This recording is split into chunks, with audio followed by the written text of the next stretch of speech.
I know. Alright guys, so here we are, we're live. Listen, tonight is like, I don't know, the sixth debate on the Democratic stage. There's seven Democratic nominees. PBS is putting this on.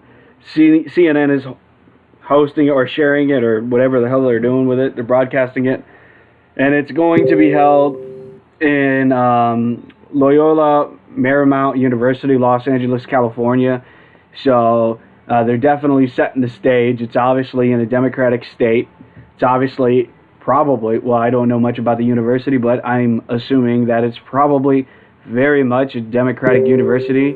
And with that being said, I think that they're going to hammer home the fact that the President of the United States has been impeached, and that, you know, one of these guys is going to have to bring something to the table, because they're going to have to separate themselves from each other. I mean, the fact of the matter is that they could chalk it up and say that the President of the United States isn't going to be in office, or he's not going to be a contender for the 2020 ballot. But the reality of it is that he very much is going to be, and that these guys need to separate themselves from each other. So, with that being said, we very much need to see what's going on here. I think it's going to be a hilarious joke. In part, one of the reasons why I am actually streaming CNN and giving my commentary on behalf of this joke, this mockery of a debate, is because primarily I don't want to give CNN any of their ratings. So if you'd like to join me here at YouTube, you can take away some of their ratings as well and give me some airtime. If you are here with me, please like and subscribe to the channel if you haven't already. Make sure you click on the bell for notifications. The debate isn't going to start until about 8 p.m.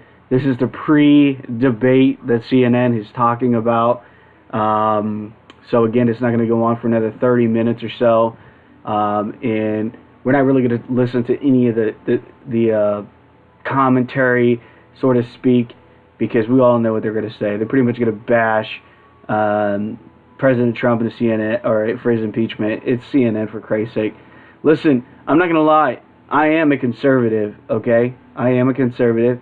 But I think probably out of these, I guess, 7 candidates, is my math right there? 2, 4, 6, 7 of them. I think Yang and Buttigieg is honestly at the top. Steer came in like he was the knight in shining armor, like he was going to spend his billions and he was going to take on Trump, because he knows the playing field. He's a billionaire just like Trump. He's a businessman just like Trump. He could take it to him. The Democrats aren't going to bite, because the Democrats hate billionaires. They want to take his money and give it to the rest of the poor people. It doesn't make any sense. They're not going to vote for him. Joe Biden, he doesn't have a clue where he's at.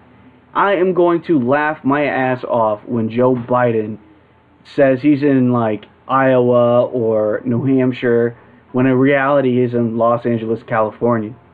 Now, if you've noticed on the left-hand side here, I've also have some tweet streams going, so we can kind of keep track of what people are saying, like Samantha O'Healy.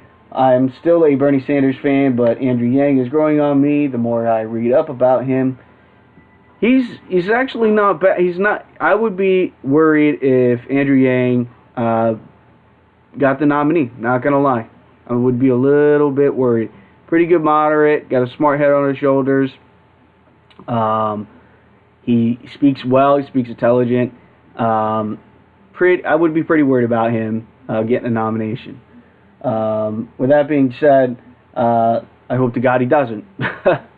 So, either way, I think President Trump's probably going to get, he's probably going to win. I mean, I was listening to a statistic that was given by some radio talk show host that was filling for Sean Hannity on some WDBO and he was talking about some sports statistics, and he's like, "Oh, I hate polls," and he brought up some sports statistics, and the reality of it is that President Trump was beating all the Democratic nominees by far. I mean, by far.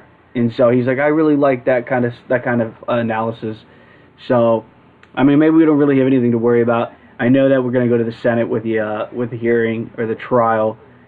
My thing about the trial, as far as the impeachment after the fact, is that the impeachment process, or the trial process, is really up to Mitch McConnell and his guys.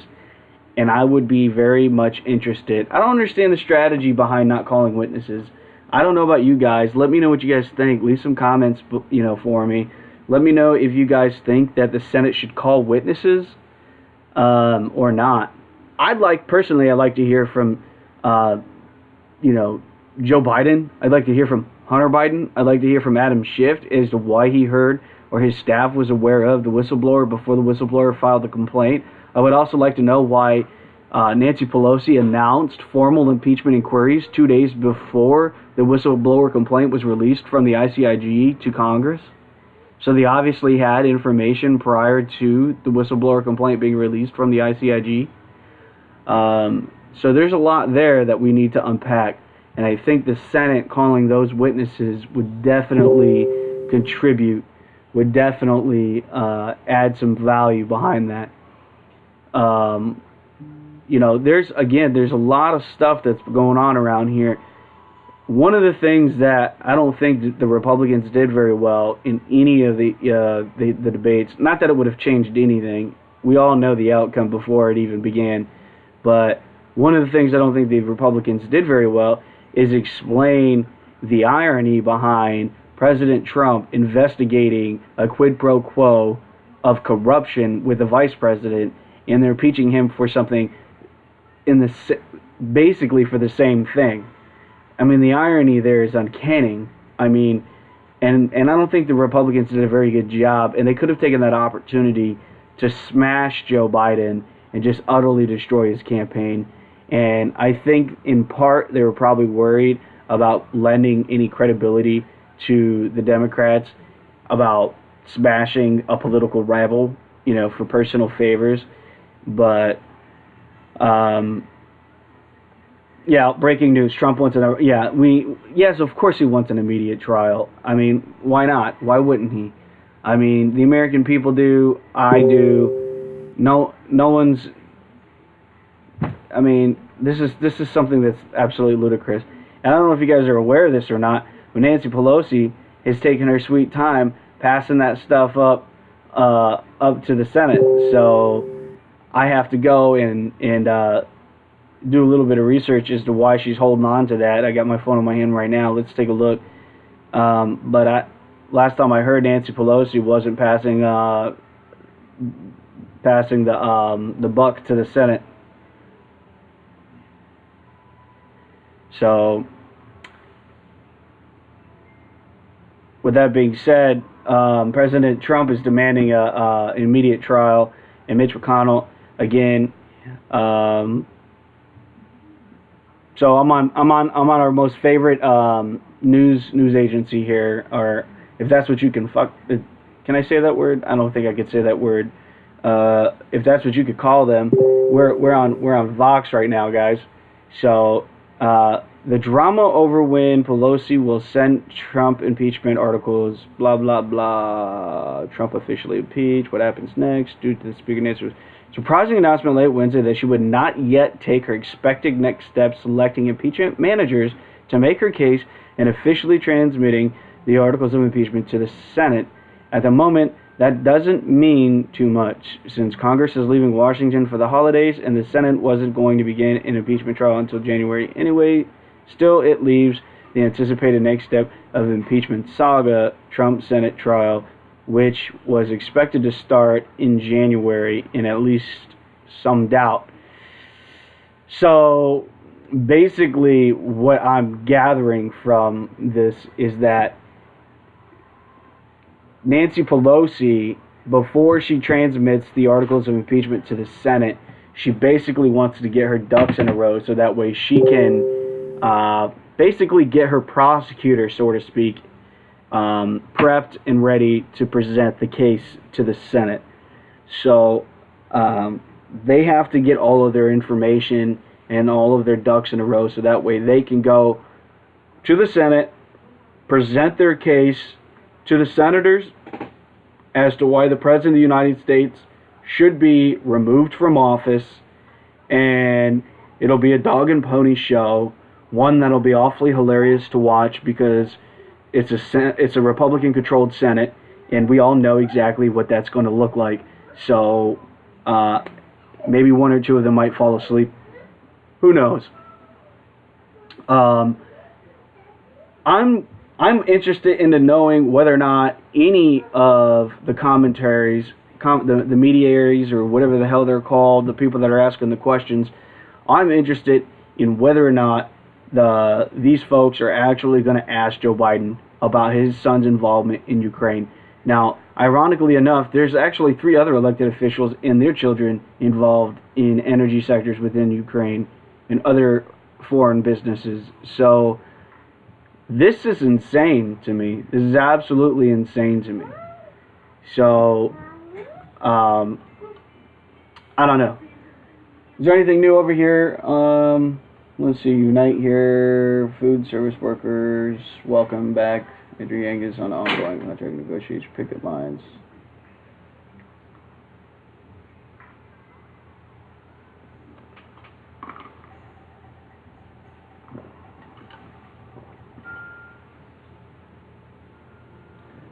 Seen a lot about the Hey Sarah, can you get her child?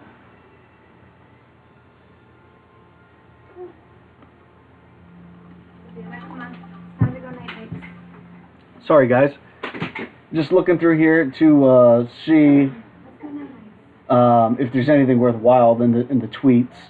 Mostly mentioning Andrew Yang. So you know, that's basically that's November 21st. So I haven't seen anything new as of yet. This is 1 day old, so this will keep up for a little while. And Donald Trump. Let's see what Mr. President Trump. The House Democrats were unable to get a single vote from the Republicans on the impeachment hoax. The Republicans have never been so united. The Dems' case is so bad that they don't even want to go to trial. Well, that's probably true, and that's why Nancy Pelosi is waiting so she can get her ducks in a row, because she's going to want the strongest person in her caucus that can present the case to the Senate. And I don't think Adam Schiff is that guy, because Adam Schiff is connected. Adam Schiff might actually be that guy, but I don't know. See, I don't know enough about the rules of the Senate as to whether or not he's going to be called as a witness, and if he has to recuse himself from the hearing. So again, there's going to be some issues there. We're going to have to move beyond the holidays before we actually get some more information as to what it is that's actually going on. But I think again, as we get a little bit closer here, guys, if you're just joining us, please feel free to leave your comments, questions, and I'll get to you guys. I'll let you know what it is that's going on. Please, if you've joined in and you're going to take off, we're going to go live here with volume when the Democratic debate begins. So please stay with us. If you have any questions, comments, or concerns, please leave those over there on the side. Don't forget to subscribe. Click on the notification bell so the next time we go live, and we'll let you guys know exactly what's going on. We post videos regularly, so we'll keep you guys up to date on what it is that's going on within our political or government, basically, as far as the impeachment process, where the president's lies, where the Democratic Party's at, as far as the nominees, and as far as the Democratic debates are concerned. Listen, at the top right now, I think the polls still have Biden barely holding on. Maybe Warren. Yeah, the Warden.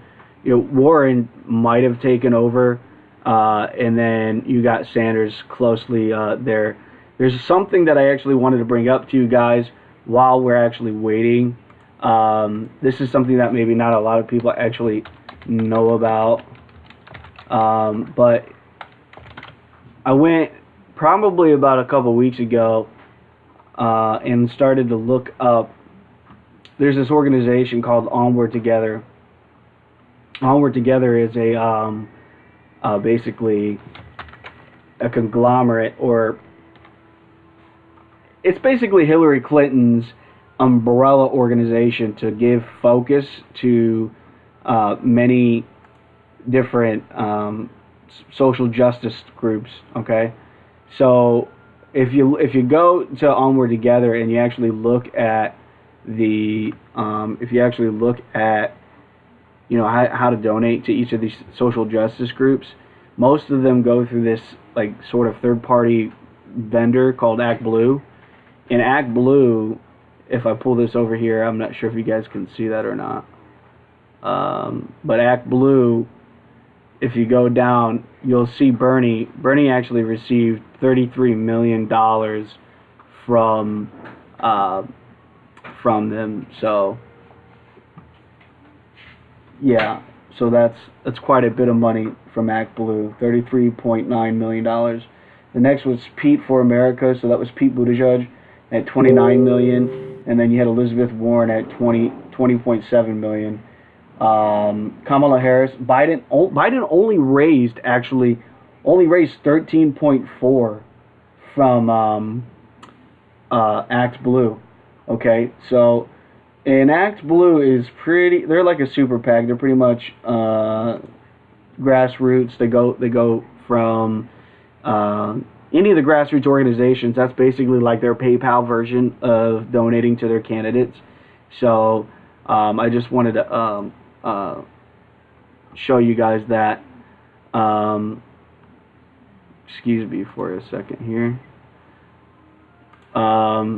So basically, that's crazy. So we know who's leading the pack there. Bernie Sanders at the top as far as donations from ActBlue. And we all know Bernie Sanders, he is the leading socialist. He has absolutely no problems, no qualms about telling you that he's going to raise taxpayer money, and he's gladly going to do that. He's absolutely gladly going to do that and raise your money. So, again, with that being said,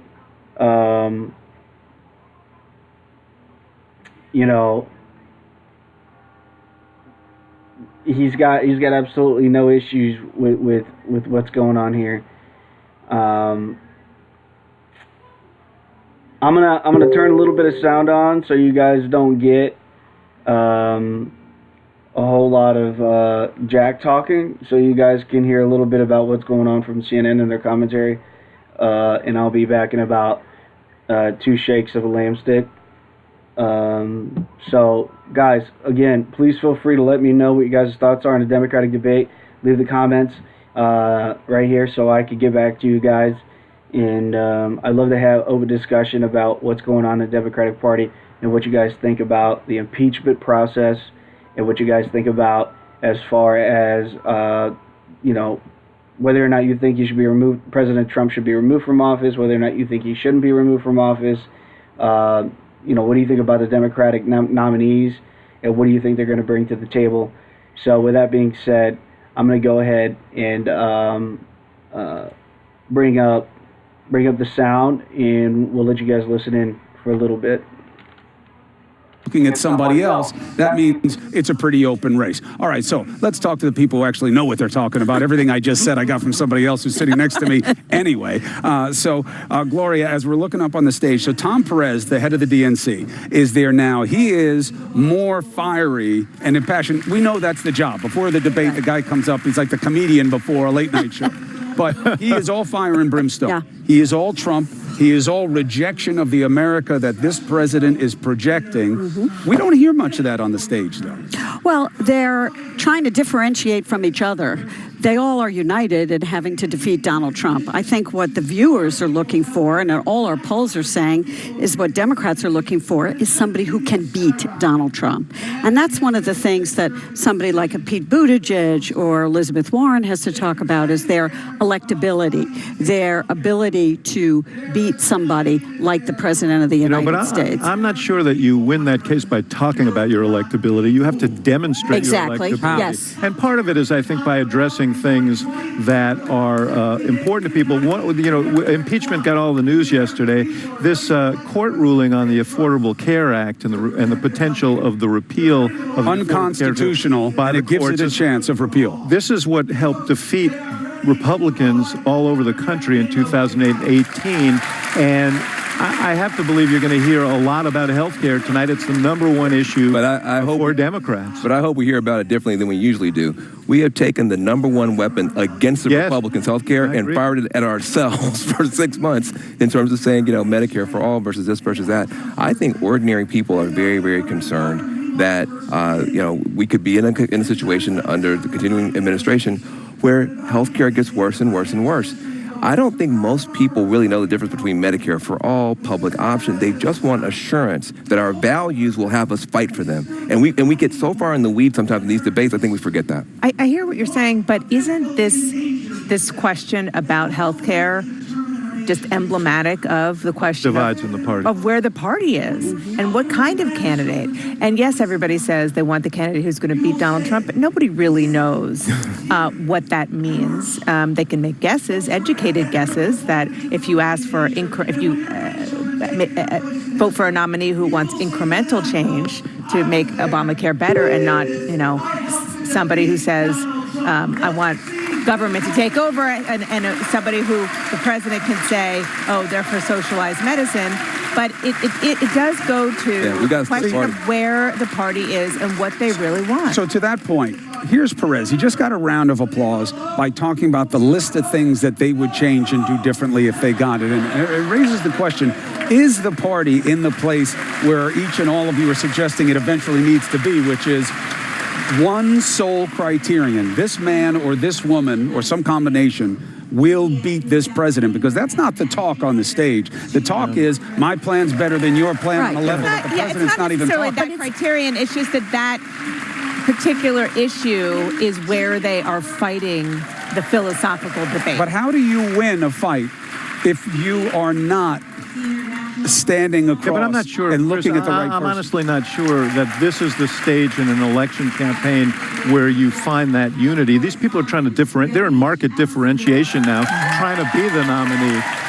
Later in the campaign, you'll see an effort to try and unify the party. But one thing I'll say, that 51% number, one thing it means is there is real risk if you are a candidate and you get into a really fierce aside with another candidate. It opens up opportunities for other people on that stage and in that race. We saw this in 2004 when Dick Gephardt and Howard Dean went at each other. John Kerry was like in 6th place, around now, and Kerry ended up winning that primary because those guys took each other out. But right now, you've got a race. Your first state matters, especially for the Democrats, and you've got somebody who in every national poll can't win leading in Iowa. Right. What does that tell you about what the state of play is?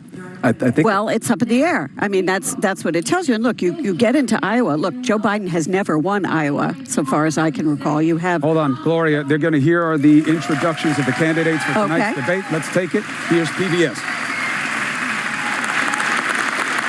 Minnesota Senator Amy Klobuchar. Boo. Vermont Senator Bernie Sanders.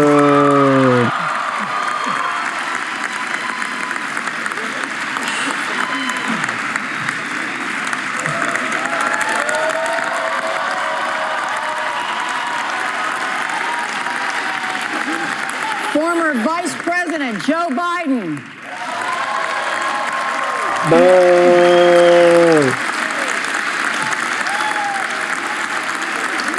Massachusetts Senator Elizabeth Warren.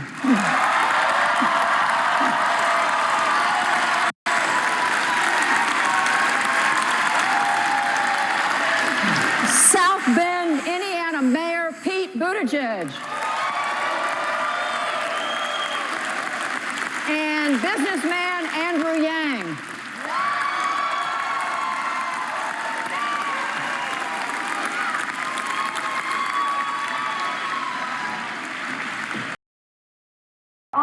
Yeah, so as I was saying, guys, I think that Andrew Yang is probably going to have the I don't know. I really think that he's probably going to hold a pretty good majority. I mean, I think he's going to win. I think he's going to win the debate. All right, we're going to be right back in 30 seconds. The Democratic that could be me just saying that. I don't know. Live from Los Angeles. So that's my 2 cents in the matter, guys. I really don't know. Let's see. I'm surprised there's not more people talking about this. I don't care about you. Go away. I'm just trying to see if there's more stuff going on here in the Twitter. Close that. Guys, I really think, I'm high stakes debate. So this is going to be the debate that I think may decide who their nominee is going to be. And ultimately, I think that Andrew Yang is probably going to be one of the biggest contenders. I know Pete Buttigieg, he's actually pulling out forward. I don't know why I look so red on here. So I tried to fix that. So you guys can make fun of me for it later. But Bernie 2020, bitch.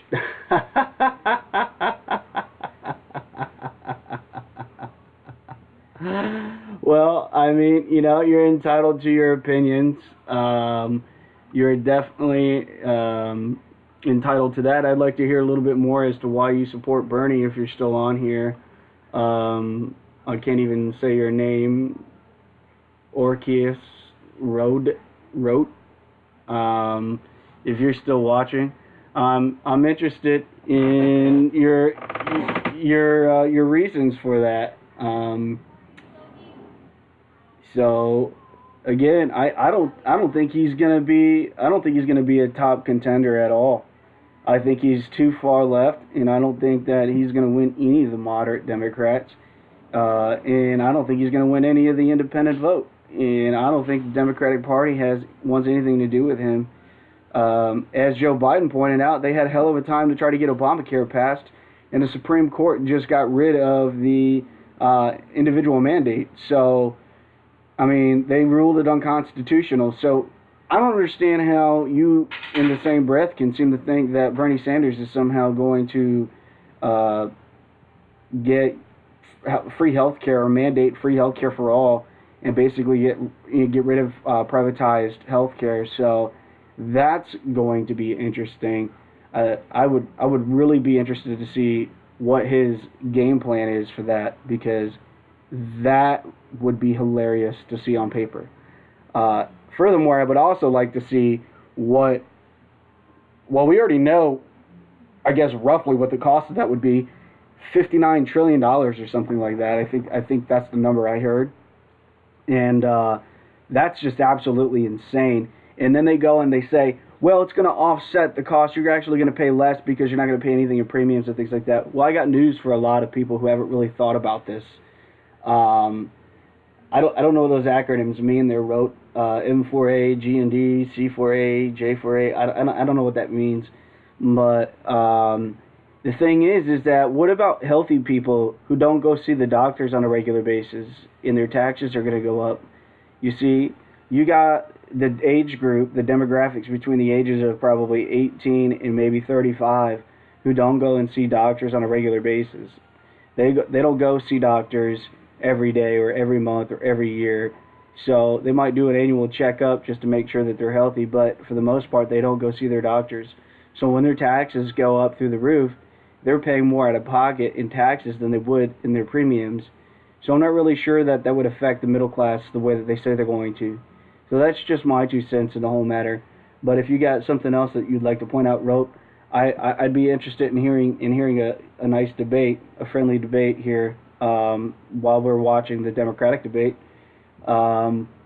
Again, there's no secret that I am a conservative and that I am interested in watching the Democratic debate and seeing what it is that they have to say about this. Again, I do actually personally like Andrew Yang for Democratic nominee. I actually like him. I believe that he would probably be far better than Bernie Sanders, far better than Elizabeth Warren, who literally lies to her teeth on just about every single thing that she can talk about. She's been caught in every single lie. Can only imagine what it would be like if she was the president of the United States. That would be a total disgrace. Pete Buttigieg, he's up there, but again, I don't think that he has the ability to win specific demographics in their votes. I've been watching a lot of this closely, and a lot of people seem to think Pete Buttigieg just doesn't have it. Amy Klobuchar, I'm surprised that she's still on stage right now. I give her props. She's hanging in there. I don't think she's going to have enough to take it all the way, though. And Tom Steyer, whoa, like this is the irony in the left. You got a billionaire on stage standing next to two candidates, basically, not literally next to them, but on stage with two candidates who literally want to take his money and give it to the rest of America. And he's like, how is it that the rest of the left doesn't see that? Like, he's standing on stage, he's like, I don't want that crap. I don't want the left. I don't want the socialists to take my money. That's why I'm running for president. He's saying he's running for president because he's the only one that can beat President Trump, because he's the only businessman who's raised billions of dollars. And that may be true, but I got news for you. He doesn't want Bernie Sanders and Elizabeth Warren to take his billions and give it away. He doesn't want them to raise their taxes to 90%. That's not what he wants. That's not why he's in the game. Okay? And Andrew Yang, he's a businessman as well, and he understands the implications behind raising those taxes, and there's absolutely no way that he's going to drop out and let that happen. Joe Biden has always been a moderate. He's always been someone along the lines. But again, I don't think he's got what it takes. He's got way too many gaffes. I'm waiting for him to say that he's from somewhere in the middle of Iowa or New Hampshire or something like that. We're 30 seconds away from going live on the debate and seeing what these Democratic nominees have to say, and we'll see who's going to pull ahead. It's going to be very interesting to see who's going to win this debate. And by win, I don't even know what I mean by win. The last 5 debates that I've watched have been not good, which is probably explains why there's still 7 candidates on stage. So, with that being said, I guess we're going to go live here. This could be her. Time to expand the opening of that lens, because this is going to be a wide open engagement tonight. We are ready for the PBS NewsHour Politico Democratic debate, the 6th one now. Good evening and welcome to the PBS NewsHour Politico Democratic Presidential Debate from Loyola Marymount University in Los Angeles, California. I'm Judy Woodruff, and I am joined tonight, thank you, I'm joined tonight by my fellow moderators, Politico Chief Political Correspondent Tim Alberta, PBS NewsHour Senior National Correspondent Amna Nawaz, and PBS NewsHour White House Correspondent Yamiche Alcindor. And now, please greet tonight's candidates. They are businessman Andrew Yang,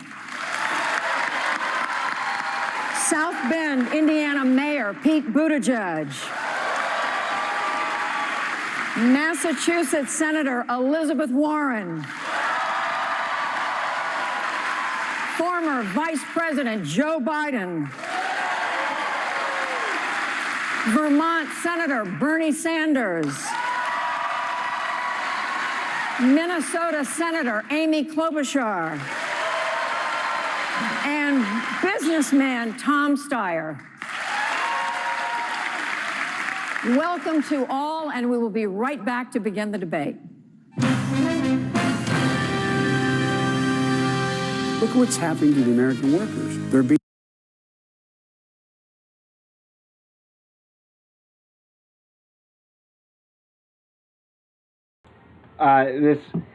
So now they're going to run their little goat ropes, which I'm not going to air. I don't want any part in their propaganda. To be honest with you guys, the reality of it is that President Trump has done a fantastic job raising the economy. He's done a fantastic job with the numbers as far as unemployment, the number of jobs he's created, trade deals with USMCA. Ron DeSantis bringing in prescription drugs from overseas in Canada, importing those. Competition reduces prices of prescription drugs, so he's going to do a number. It's going to do a number bringing that down. So I guess here we go. Of the rules for this debate, each candidate has 1 minute and 15 seconds to answer direct questions from the moderators, and 45 seconds to answer rebuttal and follow-up questions. Tonight's podium order on the stage was determined by an average of recent polls. And let's begin. To the candidates. Last night at this hour, the House of Representatives voted for only the third time in American history to impeach a president. Every one of you was in favor of this action. But unlike 1974 and President Nixon, congressional Democrats have so far not convinced a strong majority of Americans to support impeachment of President Trump. Why do you think that is, and what can you say or do differently in the coming weeks to persuade more Americans that this is the right thing to do? I want to ask all of you to respond, but to begin with Vice President Biden. Well, Judy, it was a constitutional necessity for the House to act as it did. And, Trump's response to suggest that only half of the American people want to see him thrown out of office now, I find is dumbing down the presidency beyond what I even thought he would do. Is any wonder that if you look at the international polling that's been done, that the Chinese leader is rated above the American president, or that Vladimir Putin congratulated him, saying staying fast, and in fact, it was a mistake to impeach him. We need to restore the integrity of the presidency, of the office of the presidency. And it's about time we get that underway. My job, and I think the job of all of us up here, is to, in fact, well, that's not true. Some are going to be actually voting in the Senate. But my job is to just go out and make the case why he doesn't deserve to be president of the United States for another 4 years. Senator Sanders, why do you think more people are not in support of impeachment, and what else can you do? He didn't even answer the question. What I would say is that we have a president who is a pathological liar. We have Elizabeth a president who is running the most corrupt administration in the modern history of this country. Like Joe Biden? And we have a president who is a fraud, because during his campaign, he told working people one thing, and he ended up doing something else. I believe, and I will personally be doing this in the coming weeks and months, is making the case that we have a president who has sold out the working families of this country, who wants to cut Social Security, Medicare, and Medicaid after he promised he would not do that, and who has documentedly lied thousands of times since he is president. And the case to be made is, certainly I disagree with Trump on virtually all of his policies. But what conservatives, I think, understand is that we cannot have a president with that temperament who is dishonoring the presidency of the United States. Senator Warren, why do you think? What? I think more Americans What? don't agree that this is the right thing to do. What the hell? So I see this as a constitutional moment. Last night, the president was impeached, and everyone now in the Senate who's taken a constitutional oath to uphold our Constitution, and that doesn't mean loyalty to an individual. It doesn't mean loyalty to a political party. It means loyalty to our country, and that vote will play out over the next several weeks. But the way I see this is we've now seen the impact of corruption, and that's what's clearly on the stage in 2020. The corruption with Joe Biden? Are you kidding me? Corrupt president in living history. You know, this president has made corruption originally his argument that he would drain the swamp. And yet he came to Washington, broke that promise, and has done everything he can for the wealthy and the well-connected, from tax breaks to ambassadorships. We have to prosecute the case against him, and that means we need a candidate for president who can draw the sharpest distinction between the corruption of the Trump administration and a Democrat who is willing to get out and fight, not for the wealthy and well-connected, but to fight for everyone else. That's why I'm in this race. She's literally lied about God knows what. Her ethnicity, to get into freaking university, everything. Let me make the case to the American people. As a wise judge said, the president is not king in America. The law is king. And what James Madison once said when he was speaking out at the Constitutional Convention, and by the way, now we're originalists. Democrats are originalists, by the way. They're not progressives, just so you know. He said the reason that we have these impeachment articles in the Constitution, that the provisions are in there, is because he feared that a president would betray the trust of the American people for a foreign power. That is what happened here. Watergate, this is a global Watergate. In the case of Watergate, a paranoid president facing election looked for dirt on a political opponent. He did it by getting people to break in. This president did it by calling a foreign leader to look for dirt on a political opponent. And I would make this case. As we face this trial in the Senate, if the president claims that he is so innocent, then why doesn't he have all the president's men testify? Richard Nixon had his top people testify. Because it's not a fair hearing. There's no fair trial. Aid to a fledgling democracy to get dirt on a political opponent. We should hear from Bolton, who told his own staff to go see a lawyer after they met with the president. That is the case. If President Trump thinks that he should not be impeached, he should be not scared to put forward his own witnesses. Mayor Buttigieg. Mayor Buttigieg, what additional argument can you make to the American people? At the end of the day, this is beyond public opinion. This is beyond polls. This is beyond politics. The president left the House with no choice. And I think a lot of us are watching this process, with no choice. You guys have been trying to impeach him for the last 3 years. What do you mean, no choice? Conclusion when it gets to the Senate. But we cannot give in to that sense of helplessness, because that's what they want. They want us to be taken in by that cynicism to where we give up on the process altogether. Meanwhile, their allies are laughing all the way to the bank as we see policies that because of the Democrats. You guys are a joke. Profits pay not just zero, but as we've recently learned, negative taxes, all while they block policies that would actually boost wages for working Americans. But here's the good news.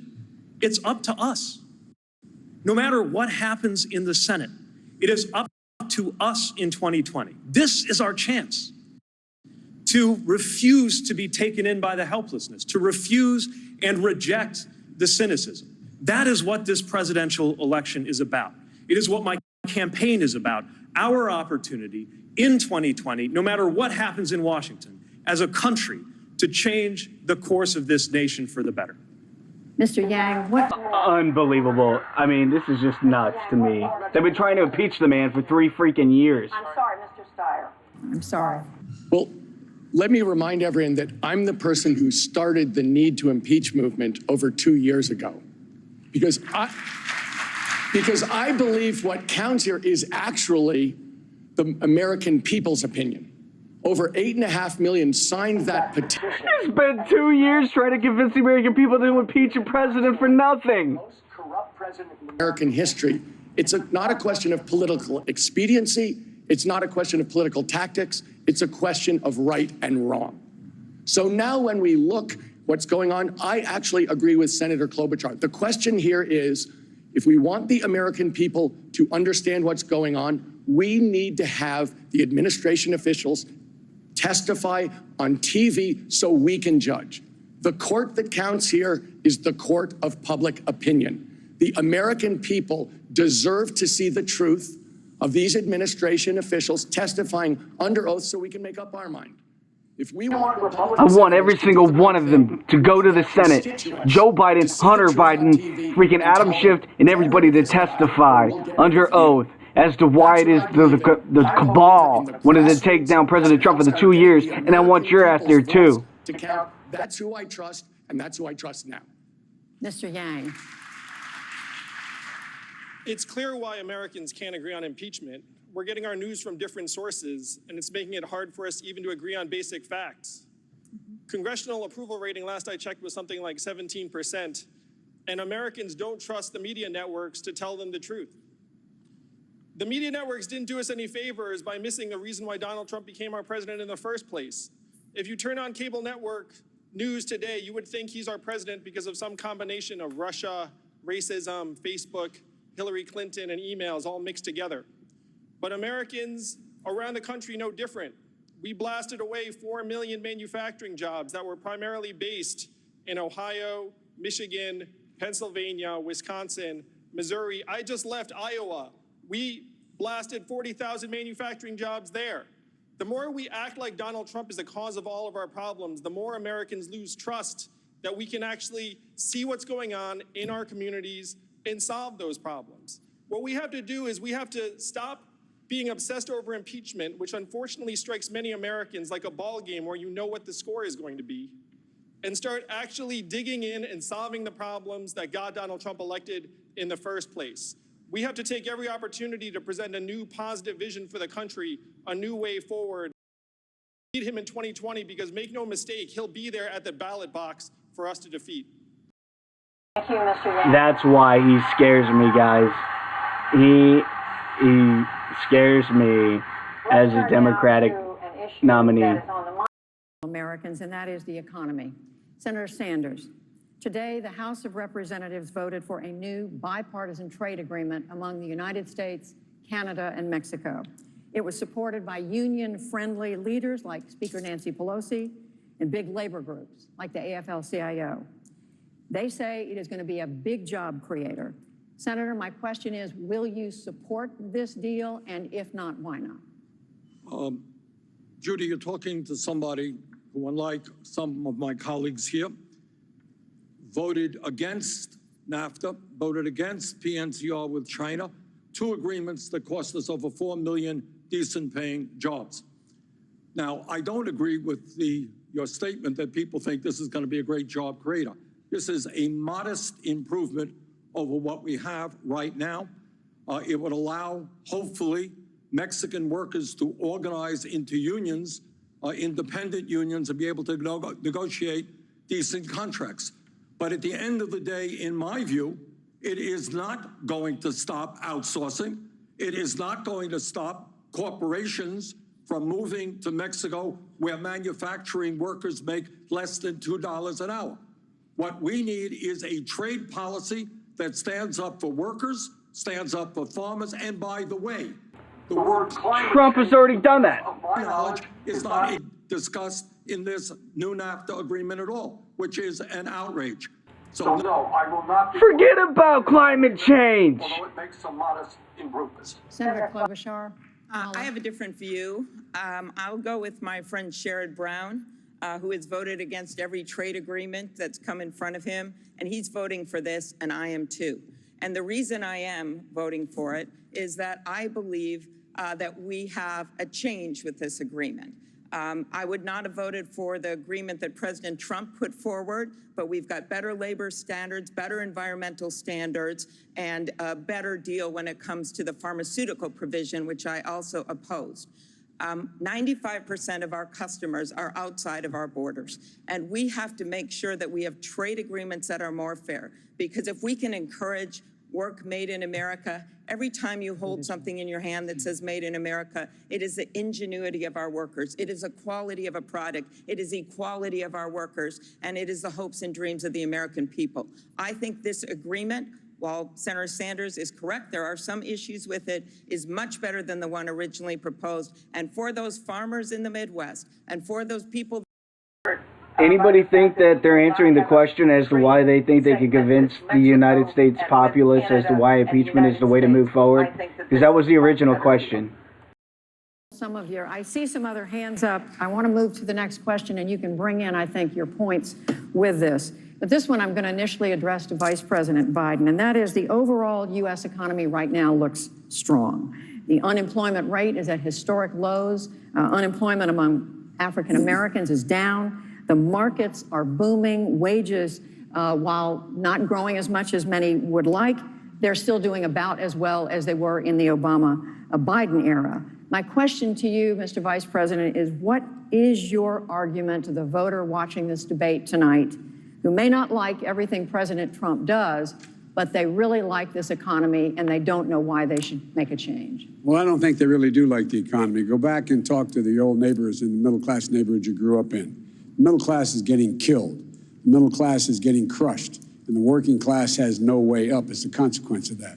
You have, for example, farmers in the Midwest, 40% of them couldn't pay their bills last year.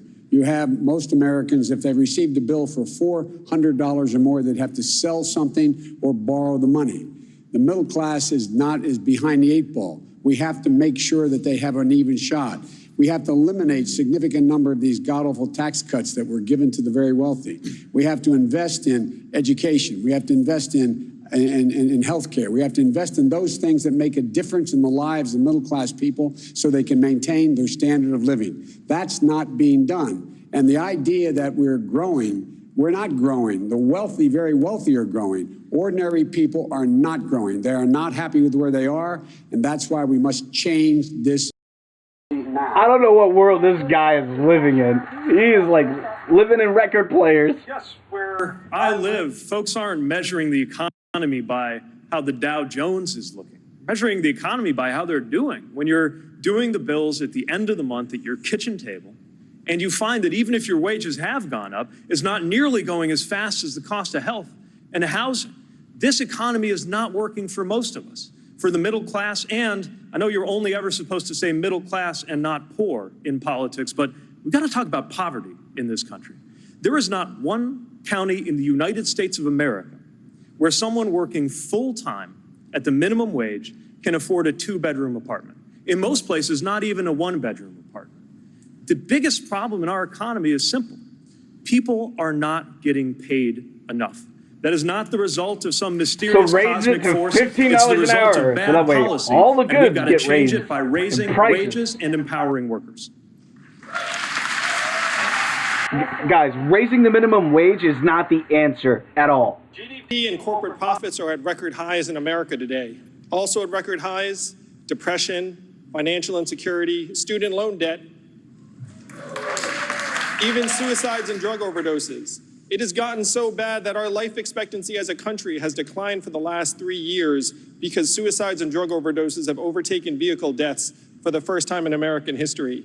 The fact is, this unemployment rate and GDP have very little relationship with people's lived experience on the ground. If you're a recent college graduate, you have a 40% chance of doing a job that doesn't require a college degree. That doesn't show up in the headline unemployment rate, nor does all of the families that are working 2 or 3 jobs to get by. Senator Warren, you have your hand up. I do. And I have a question for you. Well, I want to ask Go ahead. this question. Go ahead. Because here's the problem. I'm proud to stand on a stage with Democrats who understand that a rising GDP, rising corporate profits is not being felt by millions of families across this country. I'm proud to stand on a stage with people who see that America's middle class is being hollowed out and that working families and poor people are being left behind. What we need to talk about, though, is why that has happened. And the answer is we've got a government that works great for those with money and doesn't work for much of anyone else. We have a government that works great for giant drug companies, just not for someone trying to fill a prescription. Works great for people who want to make money at private prisons and private detention centers at our border, just not for the people whose lives are torn apart. Works great for giant oil companies that want to drill everywhere, but not for the rest of us who see climate change bearing down upon us. And when you see a government that works great for the wealthy and the well-connected and for no one else. That is corruption, pure and simple, and we need to call it out for what it is.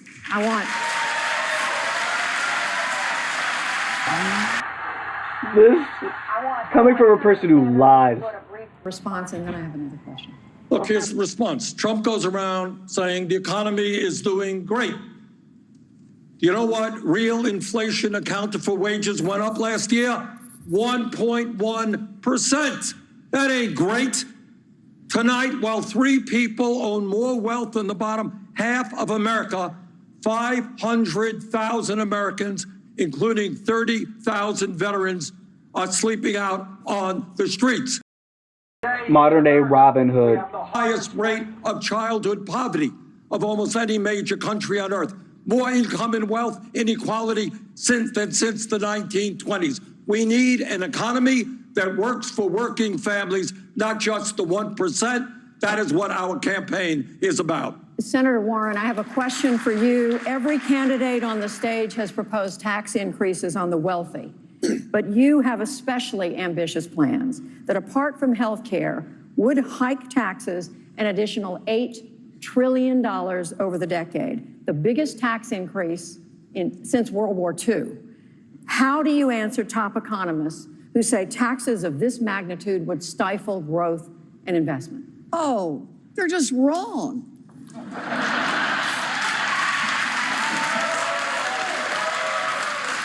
Let's start with a wealth tax, the idea of a 2-cent tax on the great fortunes in this country, $50 million and above. For 2 cents, what can we do? We can invest in the rest of America. We can provide universal child care, early childhood education for every baby in this country aged 0 to 5. Universal pre-K for every 3-year-old and 4-year-old, and raise the wages of every child care worker and preschool teacher. We can do even more for our public schools, for college graduates. We can cancel student loan debt. But think about the economic impact of that. You leave 2 cents with the billionaires, they're not eating more pizzas. They're not buying more cars. We invest that 2% in early childhood education and child care. That means those babies get top-notch care. It means their mamas can finish their education. It means their mamas and their daddies can take on real jobs, harder jobs, longer hours. And we can increase productivity in this country, and we can start building this economy from the ground up. That's how we build it in small towns. That's how we build it in rural America, and that's how we build it in urban America. Hey guys, I'm going to take this point to ask you, if you haven't already, please like this video and subscribe to my channel for future videos, so that way you guys can see some live streams. Thanks so much for your support. If you are engaging us in the live stream chat, please leave your comments or questions below. I'd like to have an open, honest debate. Corporations that this administration has put through. And in addition, I've talked about equilibrating the taxes on passive investment income, which would allow us to cut taxes for 95% of Americans by 10%. But there's something else going on here that I think is really important, and that's this. We know Mr. Trump's going to run on the economy. I built a business over 30 years from scratch. We're going to have to take him on the economy in terms of growth as well as economic justice. We're going to have to be able to talk about growth, prosperity across the board for everyone in America. My experience building a business, understanding how to make that happen means I can go toe-to-toe with Mr. Trump and take him down on the economy and expose him as a fraud and a failure. This is exactly why he entered, because he thinks he can convince the Democratic caucus that he, as a billionaire, can bring it toe-to-toe with President Trump, and that's not going to resonate with the socialists. Mayor Buttigieg. We're also right now, I think we're being offered a false choice. You either have to go all the way to the extreme, or it's business as usual. Yes, we must deliver big ideas. And yes, taxes on wealthy individuals and on corporations are going to have to go up. We can also be smart about the promises we're making. Make sure they're promises that we can keep without the kind of taxation that economists tell us could hurt the economy. It's why, for example, I propose that we make college free for 80% of Americans, but it doesn't have to be free for the top. If you're in that top 10%, how about you pay your own tuition and we save those dollars for something else that we could spend them on that would make a big difference, whether it's infrastructure, childcare, housing, health. On issue after issue, we've got to break out of the Washington mindset that measures the bigness of an idea by how many trillions of dollars it adds to the budget, or the boldness of an idea by how many fellow Americans it can antagonize. We're going to take a short. Right back. Did we forget that there is privatized universities that are for-profit universities?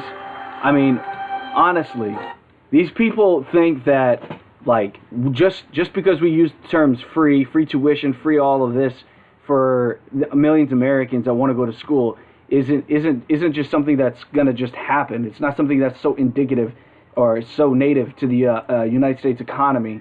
It's just not something that's not a plug-and-play deal. So you got thousands of universities that are for-profit, and you think that you're going to just sit there and say, okay, well, you know what? You're going to be able to go to school for free. Oh, you know what? University, the for-profit university, you're going to get a paycheck from the United States government. So for every person that's going to be enrolled that doesn't meet your criteria, you're going to get a paycheck from the United States government. Oh, and by the way, there's not going to be the whole lot of red tape that you got to go through and file and all this other stuff. You know, kind of like Obamacare and all the other stuff, United Healthcare, Social Security, welfare, WIC, and all that stuff. Because if you're on any of those programs, then those children have to go and get their fingers pricked. They have to go and get their blood sugars done. They have to make sure that they're being fed correctly. They have to make sure that they have the right nutrients to maintain WIC. They have to do all of these things. There's a lot of bureaucratic red tape. And you're telling me that the United States government isn't going to put all of those regulations and all of those bureaucratic red tape on people who are going to try to go to for-profit universities, and that for-profit universities somehow isn't going to fraudulently claim that they're going to have more and more people going to the universities to get more and more taxpayer dollars to create more and more corruption in the United States? Tell me how that's not going to happen. I'd like to have a debate about that. Please, comment. Leave your comments below and let me know what you guys think on those thoughts.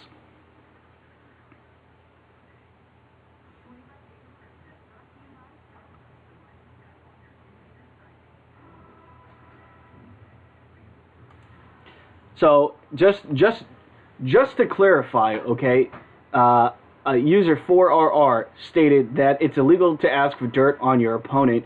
Yes, Biden, Buttigieg, Hillary, and they're all corrupt. Also Trump. So no, it's not actually. When they talk about, they've already gone to the Department of Justice. The Department of Justice has already ruled that there wasn't a campaign finance violation.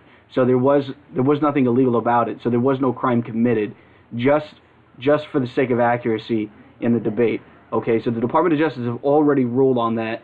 So secondly, there actually hasn't been a crime attached to any of the impeachment articles that have been brought forward. So I just want to bring that to your guys' attention. Question is from Tim Alberta of Politico. Thanks, Judy. Candidates, good evening. We're going to talk about Sorry, climate Mr. now. Question. Senator Klobuchar, many scientists say that even if the U.S. reduced its carbon footprint to zero by the year 2050, the damage will have been done. The climate change will have made certain places in the U.S. unlivable. So knowing this, would you support a new federal program to subsidize the relocation of American families and businesses away from places like Miami or Paradise, California, perhaps, Davenport, Iowa, because we know these places are going to be hit time and time again? Well, I very much hope we're not going to have to relocate entire cities, but we will probably have to relocate some individual residents. And the problem right now is that this climate change is an existential crisis. And you are seeing it here in California with the fires. Guys, if you believe that, go to AmericanOverwatch.org. Please click on detailed analysis, go down to climate, global warming, and read on some of my research. Driving his little girl through the lapping fires with his neighborhood burning behind him and singing to her to calm her down. We cannot wait to act. There's an Ojibwe saying that great leaders make decisions not for this generation, but 7 generations from now. This president doesn't keep his decisions for 7 minutes. So what I think we need to do get back into the international climate change agreement. I'm pretty sure he did the border wall for a long time in, the clean power rules on day 3, the gas mileage standards. I see the governor of California, who's been working so hard to get those done, defied every step of the way by the Trump administration, and then introduced sweeping legislation to put a price on carbon and build a fridge to the next century. Thank you, Senator Which means Klobuchar. we must upgrade our buildings and our building standards. Thank you, Senator Klobuchar. Mr. Steyer, would you support such a new federal program, again, to help subsidize the relocation of these families? Look, I am hoping that we, in fact, will do what I'm suggesting, which is declare a state of emergency on day 1 of my presidency. I have made this, I believe I'm the only person here who will say unequivocally, this is my #1 priority.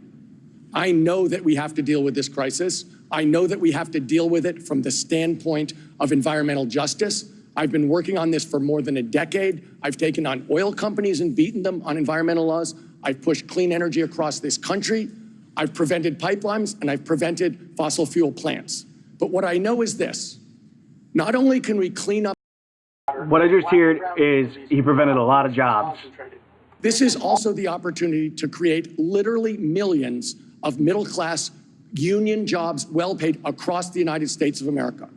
Our biggest crisis is our biggest opportunity. And if we don't declare a state of emergency on day 1, I don't understand how we go to the people around the world to lead the coalition that has to happen and that only. Guys, I just want to let you know, if the existential threat is to the fossil fuels, renewable energy, the cost of renewable energies to get installed on every American home is absolutely ludicrous. I want you to take the time right now and go and look and see how much it costs to get solar power panels installed on the roof of your home. And that is not even to offset the cost of energy that you guys are actually still going to produce, because there's not necessarily always going to have sun to produce energy. It's clear that this will be a topic of day 1 action, and this is not theoretical for me. I live in one of those river cities that you're talking about. Not only that, I live right by the river. My neighborhood flooded in the second of 2 once-in-a-millennium floods that we had in 2 years. Do the math on that. So I know what's at stake. And it's why I insist that we act with a carbon tax and dividend, with massive increases in renewable research on renewable energy, energy storage, and carbon storage. But bigger than that, we have to summon the energies of the entire country to deal with this. I've seen politicians in Washington saying the right thing about climate change for as long as I've been alive. All these plans we have to get carbon neutral by 2050, and I think most or all of us have one, their impact is multiplied by 0 unless something actually gets done. We'd like to switch. And that is why I want to make sure that our vision for climate includes people from the auto worker down the block from me in South Bend to a farmer a few minutes away, so that they understand that we are recruiting them to be part of the solution. Thank you, Mr. Mayor. Beating them over the head. Thank you, Mr. Mayor. We'd like to switch gears slightly. Vice President Biden, I'd like to ask you, 3 consecutive American presidents have enjoyed stints of explosive economic growth due to a boom in oil and natural gas production. As president, would you be willing to sacrifice some of that growth, even knowing potentially that it could displace thousands, maybe hundreds of thousands of blue-collar workers in the interest of transitioning to that greener economy? The answer is yes. The answer is yes, because the opportunity for those workers to transition to high-paying jobs, as Tom said, is real. We're the only country in the world that's ever taken great crises and turned them into enormous opportunities. I've met with the union leaders. For example, we should in fact be making sure right now that every new building built is energy contained, that it doesn't leak energy, that in fact we should be providing tax credits for people to be able to make their homes turn to solar power. Where there's all kinds of folks out here, right here in California, we're now on the verge of having batteries that are about the size of the top of this podium, that you can store energy when in fact the wind isn't blowing and the sun isn't shining. We have enormous opportunities. For example, you talk about would we relocate people who, in fact, were in a position where they lost their homes? We have to not rebuild to the standard that existed before when we talk about when we come in and help people. We have to rebuild to the standard that exists today.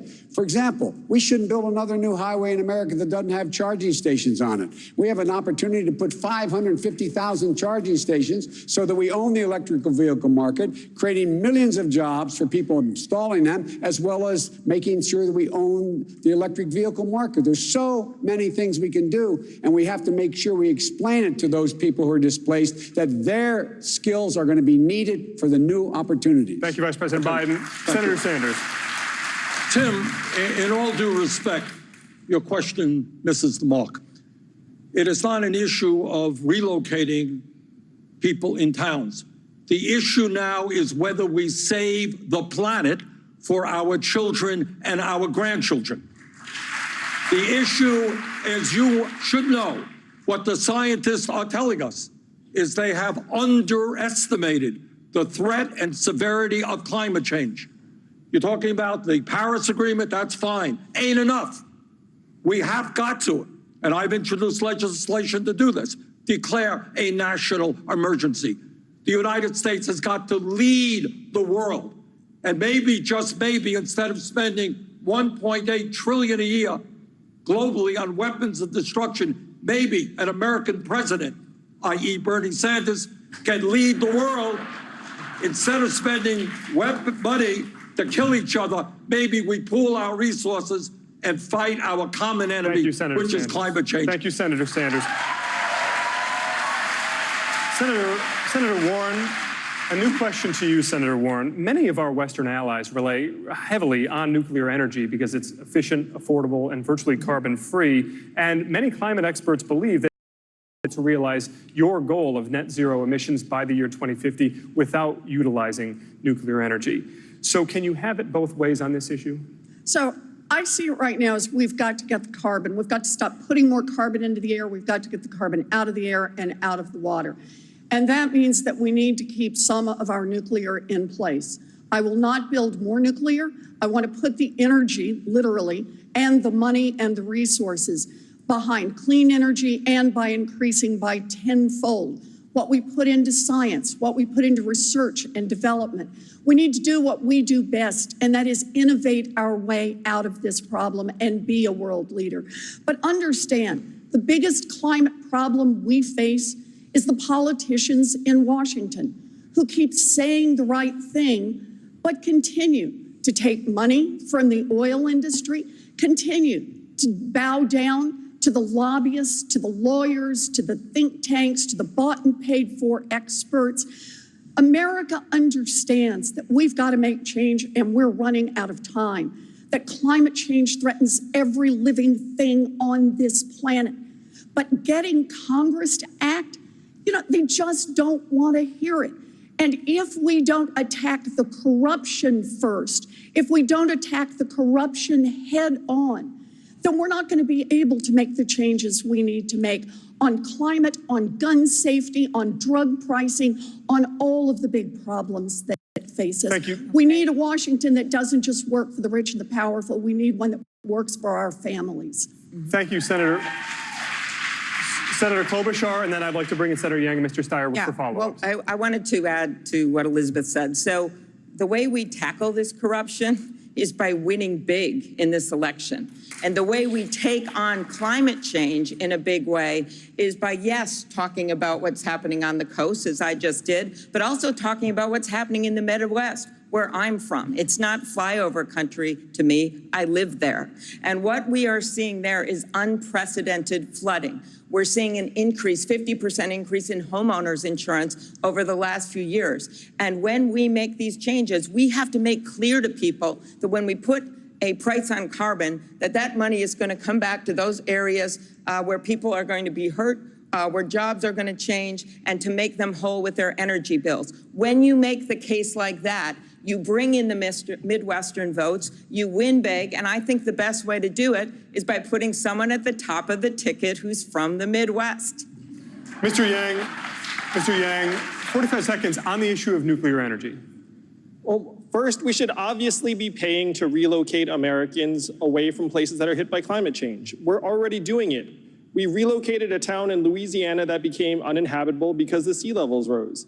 And we know that town is not alone. That's playing out in coastal areas around the country. The question is, do you leave that town on its own to fend for itself, or do you come together as a country and say, we need to protect our people from climate change?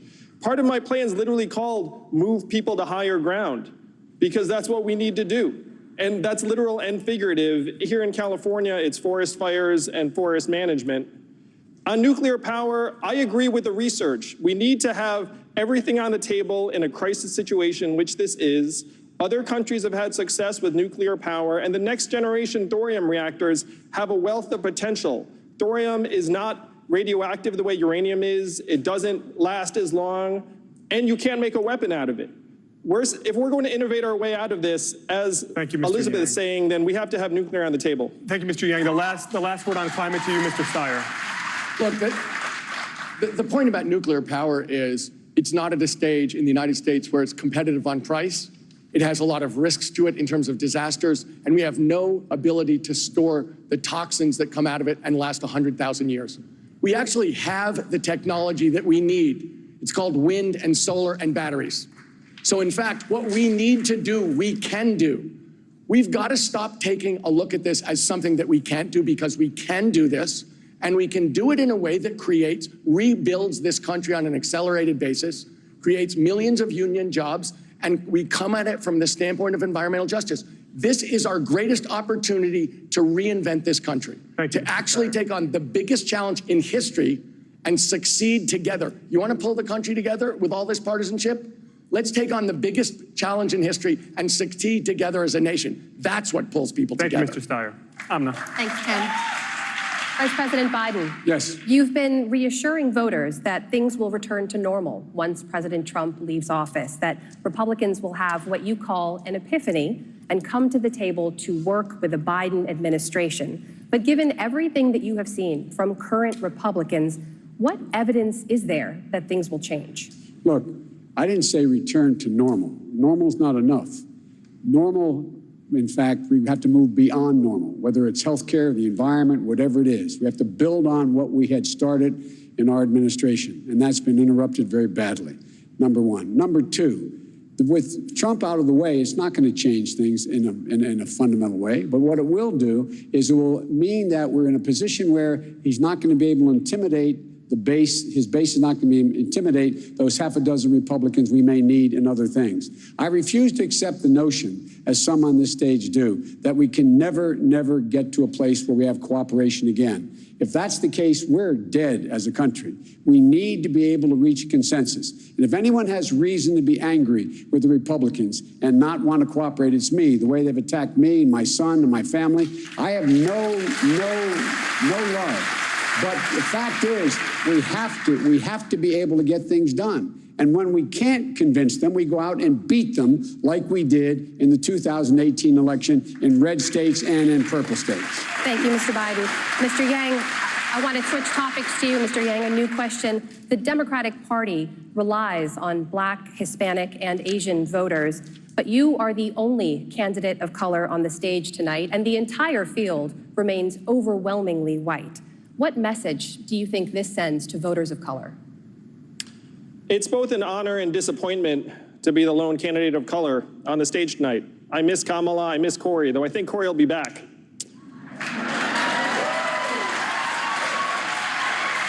I grew up the son of immigrants, and I had many racial epithets used against me as a kid. But Black and Latinos have something much more powerful working against them than words. They have numbers. The average net worth of a Black household is only 10% that of a white household. For Latinos, it's 12%. If you're a Black woman, you're 320% more likely to die from complications in childbirth. These are the numbers that define race in our country. And the question is, why am I the lone candidate of color on this stage? Fewer than 5% of Americans donate to political campaigns. You know what you need to donate to political campaigns? Disposable income. The way we fix this is we take Martin Luther King's message of a guaranteed minimum income, a freedom dividend of $1,000 a month for all Americans, I guarantee if we had a freedom dividend of $1,000 a month, I would not be the only candidate of color on this stage tonight. Thank you, Mr. Yang. Senator Sanders, I do want to put the same question to you, Senator Sanders. What message do you think? Answer that question, but I wanted to get back to the issue of climate change for a moment, because I do believe this is the existential issue. Senator, with all respect, this question is about race. Can you answer the question as it was asked? I certainly can. Because people of color, in fact, are going to be the people suffering most if we do not deal with climate change. And by the way, we have an obligation up here, if there are not any of our African-American brothers and sisters up here, to speak about an economy in which African Americans are exploited, where black women die 3 times at higher rates than white women, where we have a criminal justice system which is racist and broken, disproportionately made up of African Americans and Latinos and Native Americans who are in jail. So we need an economy that focuses on the needs of oppressed, exploited people, and that is the African-American community. Thank you, Senator. Yamiche? Thank you, Amna. Senator Klobuchar, here in California, people who identify as Hispanic, Black, Asian, or multiracial represent a majority of the population, outnumbering white residents. The United States is expected to be majority non-white within a generation. What do you say to white Americans who are uncomfortable with the idea of becoming a racial minority, even if you don't share their concerns? I say this is America. You're looking at it. And we are not going to be able to succeed in the world if we do not invite everyone to be part of our economy. Our Constitution says that we strive for a more perfect union. Well, that's what we are doing right now. And to me, that means, one, that everyone can vote, and that includes our communities of color. This action that's been taken by this president and his people and his governors all over the country is wrong. They have made it harder for African Americans to vote, as one court said, discriminated with surgical precision. What would I do as one of the leaders on voting in the U.S. Senate? One, stop the purging. As Stacey Abrams said, you do not stop having your right to assemble if you don't go to a meeting for a year. Because you don't go to a church or a synagogue or a mosque for 3 months, you don't lose your right to worship. You shouldn't lose your right to vote. I would pass, as president, my bill to register every kid in this country when they turn to vote. That would make all of these discriminatory actions in these states go away, and I would stop the gerrymandering, in addition to the agenda of economic opportunity. Because as Martin Luther King says, what good is it to integrate a lunch counter if you can't afford a hamburger? Thank you, Senator. Let's now turn to the issue of foreign policy and the Middle East. Senator Sanders, Secretary of State Mike Pompeo recently declared that the United States believes Israeli settlements in the West Bank do not violate international law. That broke decades-long U.S. precedent. How would you respond to Israeli expansion of settlements? Would you link that to foreign aid to Israel? Israel has, and I say this as somebody who lived in Israel as a kid, proudly Jewish, Israel has the right not only to exist, but to exist in peace and security. But what U.S. foreign policy must be about is not just being pro-Israel, we must be pro-Palestinian as well. And whether, in my view, we must understand that right now in Israel, we have leadership under Netanyahu, who has recently, as you know, been indicted for bribery, who in my view is a racist. What we need is a level playing field in terms of the Middle East. Hey guys, if you're just joining us, please feel free to like, subscribe to the channel and like the video, and let me know what you guys think. Please feel free to join in on the conversation on the chat. Thanks. Democracy is bringing people together in a peaceful way, trying to negotiate agreements, not endless wars with trillions of dollars of expenses. Thank you, Senator. Mayor Buttigieg. What we are seeing in the Middle East and around the world are the consequences of this president's failure, this president's refusal to lead. It's particularly disturbing in the case of Israel because he has infused domestic politics, making U.S. foreign policy choices in order to effectively interfere in Israeli domestic politics, acting as though that somehow makes him pro-Israel and pro-Jewish while welcoming white nationalists into the White House. But it's not only in the Middle East that we see the consequences of the disappearance of U.S. leadership. We see among our allies and among our adversaries, case after case, where the world is making plans on what to do, ignoring the United States because we're no longer considered reliable. It's not just the mockery at a cocktail party on the sidelines of a conference. It was the looks on the faces of the leaders at the UN as they looked at the United States president with a mixture of contempt and pity. As an American, I never again want to see the American president looked at that way by the leaders of the world. The world needs America right now, but it can't be just any America. It has to be one that is actually living up to the values that make us who we are, supporting peace, supporting democracy, supporting human rights, and supporting stability around the world. Thank you, Mayor Buttigieg. Senator Warren, President Obama pledged to close the detention camp at Guantanamo Bay, but could not. 40 prisoners remain there. Last year, U.S. taxpayers paid $540 million to keep Guantanamo open. Would you pledge to finally close the detention facility? And if elected, how will you do it? Yes, it's time to close this detention facility. It not only costs us money, it is an international embarrassment. We have to be an America that lives our values every single day. We can't be an America that stands up and asks people to fight alongside us, as we did with the Kurds in fighting ISIS, and then turn around in the blink of a tweet and say that we're turning our backs on the people who stood beside us. After that, who wants to be an ally of the United States? We have to be an America that understands the difference and recognizes the difference between our allies, the people who will work alongside us, and the dictators who would do us harm. And we need to treat our allies better than we treat the dictators. That needs to be our job as an America. We have the finest military on earth. All three of my brothers served. And we have people on this stage who have served, and I'm deeply grateful for that.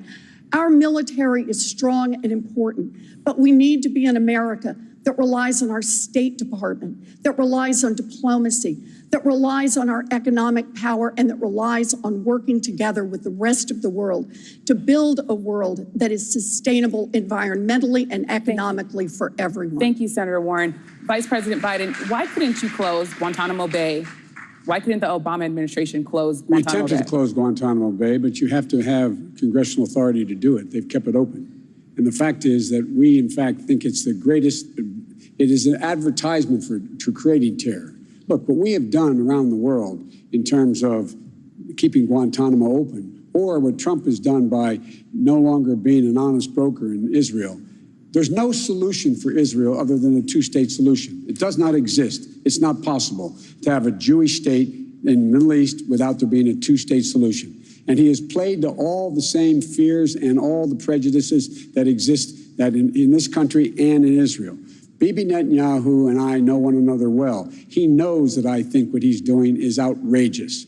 What we do is we have to put pressure constantly on the Israelis to move to a two-state solution, not withdraw physical aid from them in terms of their security. And lastly, I think that Senator Warren is correct. We have led by not the example of our power, but the power of our example. And the example we're demonstrating now is horrible. It's hurting us badly. Thank you, Vice President Biden. Judy? I want to turn to another part of the world, and that's China. Mayor Buttigieg, you have said that you think China presents more of a challenge than do your fellow candidates believe. The U.S. clearly wants China's cooperation on human rights, on climate change, on North Korea, on terrorism. And yet, Americans are appalled by China's record on human rights, including the detention of over 1 million Muslim Uyghurs. Should the U.S., is my question, do more than protest and issue sanctions? Should the U.S., for example, boycott the 2022 Beijing Olympics? I think that any tool ought to be on the table, especially diplomatic, economic, and social tools like what you're describing. Look, for the president to let it be known that his silence, whether it's on the rounding up of Muslim Uyghurs in Xinjiang, putting them into camps, or the aspirations of the people of Hong Kong for democracy, for him to let China know that his silence can be purchased is trashing American values. The reality is that there's a lot more to the relationship with China than who's selling more dishwashers. Yes, we need a much smarter trade policy. We also have to acknowledge what's going on over there. The use of technology for the perfection of dictatorship. That is going to require a stronger than ever response from the U.S. in defense of democracy. But when folks out there standing up for democracy hear not a peep from the President of the United States, what message is that sending to the Chinese Communist Party? The message I will send is that if they perpetrate a repeat of anything like Tiananmen Square when it comes to Hong Kong, they will be isolated from the free world, and we will lead that isolation diplomatically and economically. Mr. Steyer, many Americans have been moved in the last months by the protests of the people of Hong Kong. It is Chinese territory, but what would you do as president if the Chinese government moved in militarily? Look, there is a temptation, particularly for this president, to try and answer that in a bilateral way. The way the United States should be reacting in Hong Kong is by gathering our coalition of democracy and freedom-loving partners and allies to push back.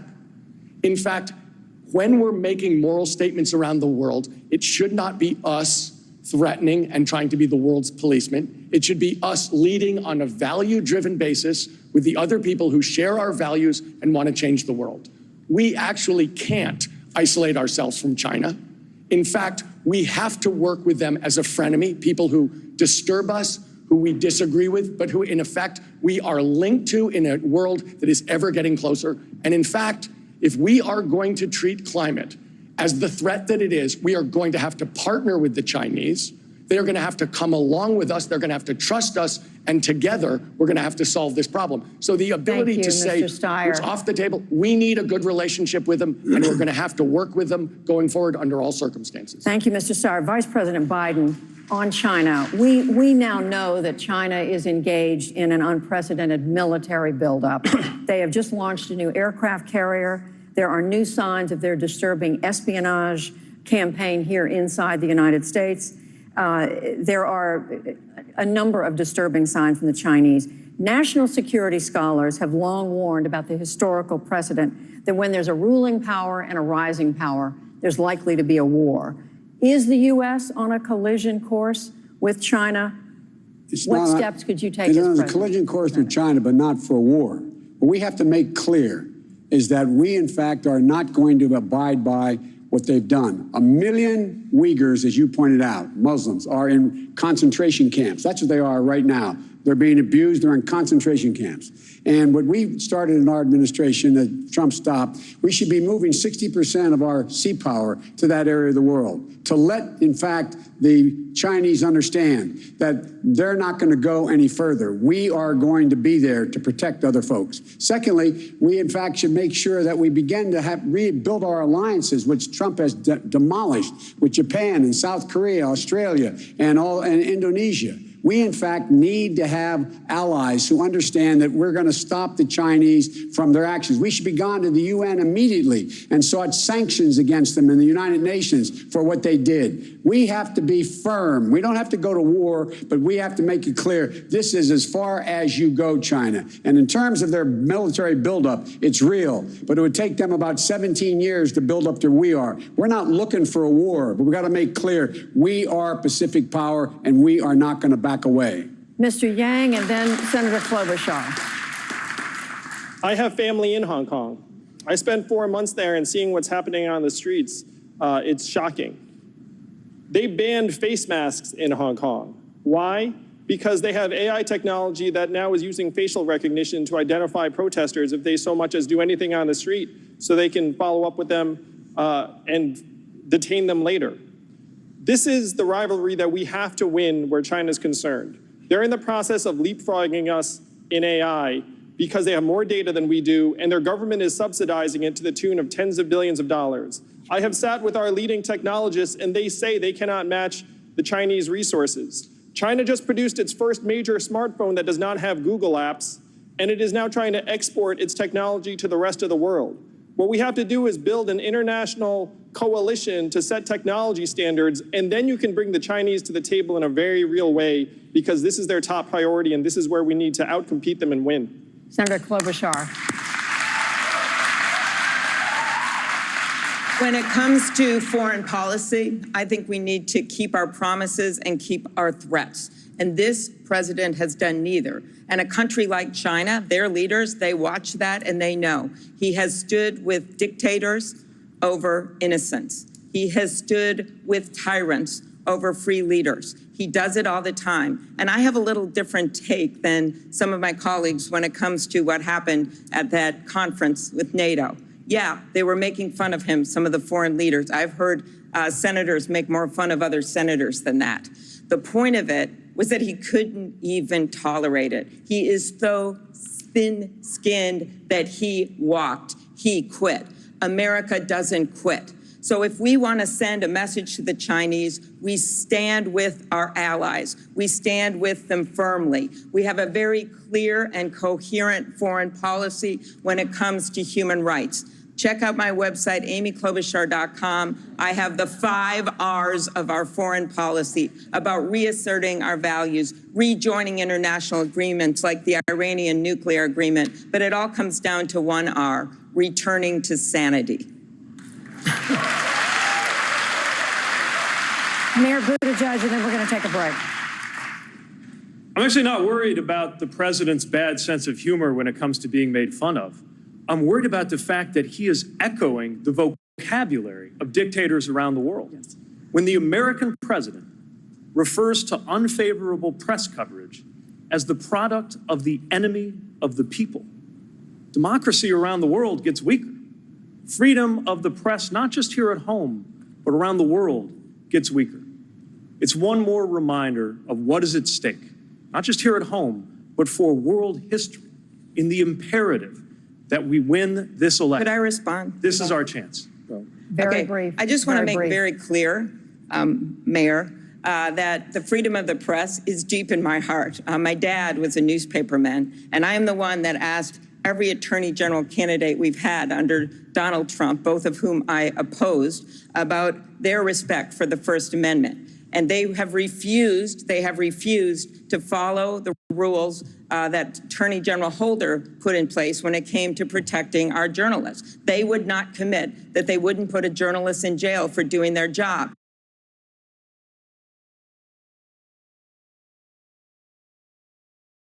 Sorry, guys. You've ruined this man's life. So, I guess they went to a break. So, I don't know what to say. I don't know what to think here. I think it's absolutely insane that a lot of these guys do not answer the questions. They always fall back to some sort of personal, belief or idea, or they actually attended something, or they've been to something, or they've seen something firsthand. Well, I've been there, I've seen this. It's absolutely insane to me to see some of these guys' responses. And I'm just kind of beside myself. That's why I like to watch these debates. Listen, if you're just joining us now, please do me a favor, subscribe to the channel, like the video, and please share the video with your friends and family, and let them know that they can come here and watch the CNN debate. On the left-hand side, I have Twitter feeds that are live, so that way we can follow along with people who are using the hashtag Democratic Debate. Over here on the left-hand side, I'm not sure if you guys can see that clear enough or not. The last person to tweet was about 12 minutes ago. AACP, thank you, Amy Klobuchar, for raising voting rights We agree you shouldn't lose your right to vote. Let's stop the purging. Let's stop the gerrymandering. Alex Michelson, Andrew Yang's answer on race may have been his best moment on the debate stage so far this cycle. I do think that Andrew Yang, although I don't really understand why if you're not Caucasian, then you must be of color. I guess only in this case, Caucasian is the absence of color, and so anybody who's not Caucasian must be of color. I guess that's the logic. So I'm not really sure how that's following. I agree. I do think CNN sucks. These are PBS moderators, so CNN's just streaming it. They got their the rights to it, I guess. So it's not going to be held on Fox News, which is why I'm live streaming this. I actually live stream the Fox News one as well. Regardless, I like to have these live streams so that way I could see the live debate, the live content, and I like to have this chat channel going. So people who don't necessarily agree with conservative views, please, by all means, tune in and let us know what you guys believe. I like to have an open, honest debate about these things. I don't want to have name calling and all that other stuff. But if you got something that you want to bring to the table that you hear that is viable, let's talk about it. But I don't want to talk about your emotions. I don't want to talk about how you hate Trump. I don't want to talk about how he tweets every other little thing, because if you're not thick-skinned, then I just really don't want to hear about it. But if you got something viable that you want to talk about, if you want to talk about why renewable energies is a way forward, then let's talk about that. But I don't necessarily think that in the next 10 or 12 years renewable energies is a way forward. In fact, I think that there are a lot of politicians that are having a vested interest in renewable energy companies like Daystar Tech or whatever it's called, and they have an vested interest because the government has funded universities to find and research and innovate renewable energies, and because they're the inside person, they've invested money in renewable energies, and they have yet to see a return. And because of that, they are pushing Americans to try and transition over to renewable energies. The cost of renewable energies for solar power panels for individual residential homes is astronomical. Most people have to actually refinance their homes to get solar power panels on their homes. And just to see a return on that investment can take years. So that's not a viable answer to renewable energies within the next 10 years. If you can get the cost of that renewable energy down, then maybe we could talk about something. But on the flip side of that, when we talk about electric cars and we talk about other things, we have to understand how electricity works. Electricity can't be created or destroyed. It can only be transformed. So therefore, if you have a million electric cars driving around, something has to charge the batteries to the electric car. Now, is that solar power? Is that something that's sustainable? Can we use that? So, to recharge those millions of cars? I don't know what the answer is to that. We also got to think about all of the other tools that we use for construction and things like that. We just can't shut down fossil fuels and say, yeah, you know what, we're totally 100% on renewable energies. This just doesn't make sense, guys. We got to use common sense approach to these things. And if you honestly truly believe that climate change and global warming is going to be a catastrophic end, like Armageddon in the next 10 to 12 years, please go to American Overwatch.org, go to the information tab, scroll down to the global warming section, and read the article that I wrote there. There are some typos in there that I need to go ahead and fix, but please don't let that detract you from some of the facts that I have. I actually went to NOAA, and I actually went there and grabbed the sensory data, plotted it myself. This is a comprehensive study that I tried to do myself to try and help people understand what it is that's actually going on. I understand doing nothing is not a viable solution, but what I'm saying is that we have to take a common sense approach to something. So, in 10 years, if you're going to say that we're going to get to renewable energies, well, you got to tell the American people how you're going to get the cost of renewable energies down, so that way we can afford to switch to renewable energy. If I got a house, and by all means, I would rather have solar power panels on my house, so I don't have to pay electricity. And then go buy an electric car that I can hook up to the infrastructure of my home, so that way the solar power panels charge my car, so that way I don't have to pay for gas. I'm totally with you 100%. And to be honest with you, I'm not a green thumb. I don't really think that the climate change is really being ultimately affected by human, and I don't think it's ultimately being affected by the carbon dioxide pollution. And I've done my research, I've done my homework on that. But I do think that we do need to switch to renewable energies, and I do think that that is a great way to move forward, especially with monopolizing companies and the utility companies and the electric companies that are subsequently taking over all of these different sections. I think we're coming back to the live debate now here, so I'm going to shut up and let you guys listen some more. I think that the climate change is really being ultimately affected by human, and I don't think it's ultimately being affected by the carbon. Judy Woodruff. Welcome back to the PBS NewsHour Politico Democratic Presidential Debate. I'm Judy Woodruff, joined by my PBS NewsHour colleagues Amna Nawaz and Yamiche Alcindor, by Tim Alberta of Politico. Now, let's turn to the next question from Tim. Thank you, Judy. Candidates, let's make things interesting. Former President Obama said this week, when asked who should be running countries, that if women were in charge, you'd see a significant improvement on just about everything.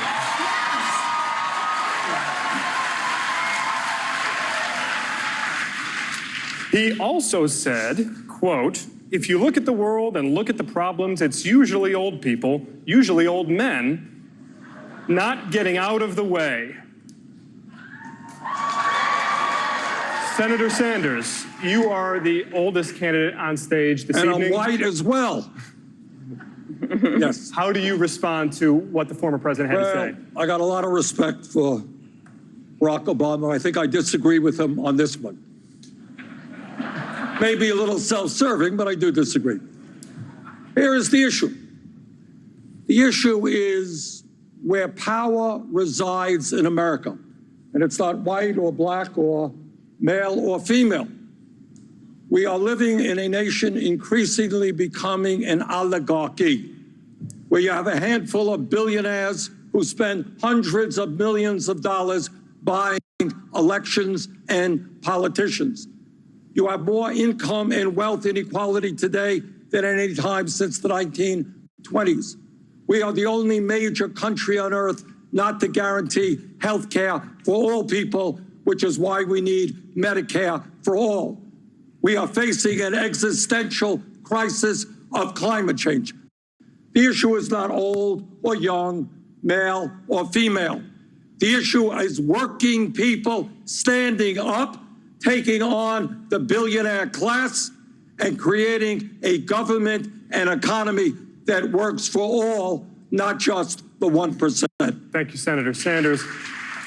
Vice President Biden, I'm going to guess that President Obama did not clear that remark through your campaign ahead of time. And what I'm going do you say to him? I'm going to guess he wasn't talking about me either. Okay. Number one. Look, I'm running because I've been around. On my experience. With experience, hopefully comes judgment and a little bit of wisdom. The fact is that we're in a position now, the next president of the United States is going to inherit two things. Economy that is out of kilter, and a domestic policy that needs to be, we have to unite America. And a foreign policy that requires somebody to be able on day one, stand up, look out, the entire world know who that person is, know what they stand for, and know they know them. And that's the reason I'm running. I have more experience in doing that than anybody on this stage. Just to follow up, Vice President Biden, if elected, you would turn 82 at the end of your first term. You'd be the oldest president in American history. Are you Winston Churchill? Are you willing to commit American history? Oh, American history. Yes. Are you? I was joking. That was a joke. Okay. I appreciate it. Politico doesn't have much of a sense of humor. Oh, we've got a great sense of humor. They wouldn't have put me on stage otherwise. Are you willing to commit tonight to running for a second term if you're elected next November? No, I'm not willing to commit one way or another. Here's the deal. I'm not even elected one term yet, and let's see where we are. Let's see what happens.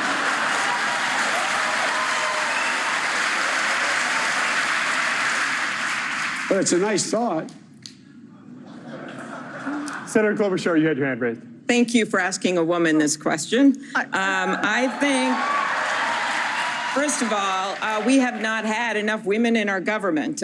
When I was on Trevor Noah's show once, I explained how in the history of the Senate there was something like 2,000 men and only 50 women in the whole history. And he said if a nightclub had numbers that bad, they would shut it down. However, it is not just about numbers. It's about what you get done. And that is my argument. If you're just joining us, please like, subscribe, and share the video.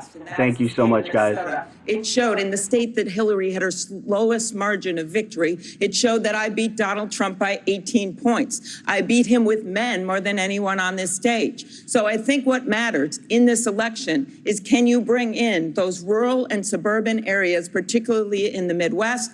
And number two, what will you do when you get there? And I am someone that has passed over 100 bills with men and women, with Republicans and with Democrats, including changing the sexual harassment laws for the United States Congress, a bill I led, so taxpayers are no longer going to have to pay for people that harass other people. Senator I have Warren. passed the law for drug shortages. I have done work in our rural areas. I think that's what most matters to people. I would be so proud to be the first woman president, but mostly I want to be a president that gets things done and improves people's lives. Thank you, Senator Klobuchar.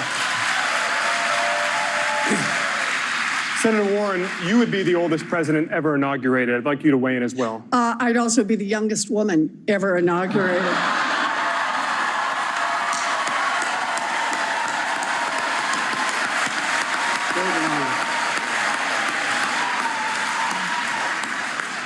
I believe that President Obama was talking about who has power in America, whose voices get heard. I believe he's talking about women and people of color and trans people and people whose voices just so often get shoved out. And for me, the best way to understand that is look at how people are running their campaigns in 2020. You know, I made the decision when I decided to run not to do business as usual. And now I'm crowding in on 100,000 selfies. That's 100,000 hugs and handshakes and stories. Stories from people who are struggling with student loan debt. Stories from people who can't pay their medical bills. Stories from people who can't find childcare. Now, most of the people on this stage run a traditional campaign. And that means going back and forth from coast to coast to rich people and people who can put up $5,000 or more in order to have a picture taken, in order to have a conversation, and in order maybe to be considered to be an ambassador. Thank you, Senator Warren. Those selfies, no, I want to finish this. Those selfies cost nobody anything. And I get it. In a democracy, we all have a lot of different points of view, and everybody gets one vote. But here's the thing. People who can put down $5,000 to have a picture taken don't have the same priorities as people who are struggling with student loan debt or are struggling to pay off medical debt. I'm running a campaign where people whose voices get heard.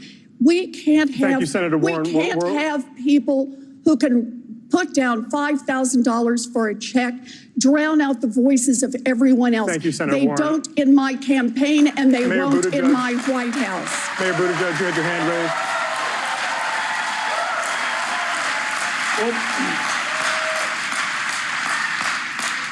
Can't help but feel that might have been directed at me. And here's the thing. We're in the fight of our lives right now. Donald Trump and his allies have made it abundantly clear that they will stop at nothing, not even foreign interference, to hold on to power. They've already put together more than $300 million.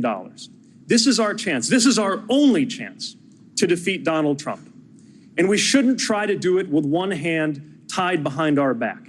The way we're going to win is to bring everybody to our side in this fight. If that means that you're a grad student digging deep to go online to PeteForAmerica.com and chip in $10, that's great. And if you can drop $1,000 without blinking, that's great too. We need everybody's help in this fight. I'm not going to turn away anyone who wants to help us defeat Donald Trump. We need Democrats who've been with us all along, yes, but we also need independents worried about the direction of the country.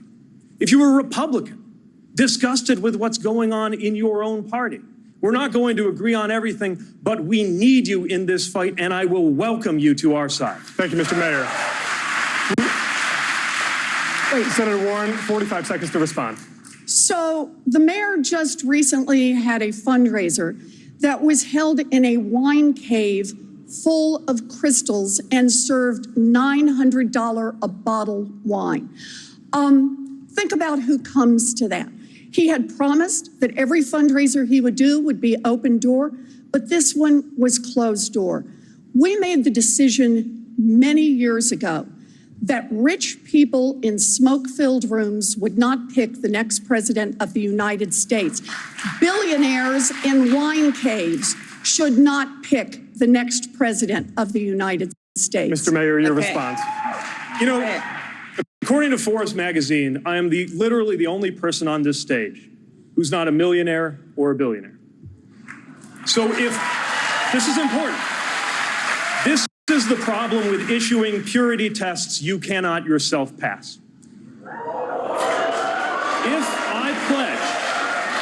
If I pledge never to be in the company of a progressive Democratic donor, I couldn't be up here. Senator, your net worth is 100 times mine.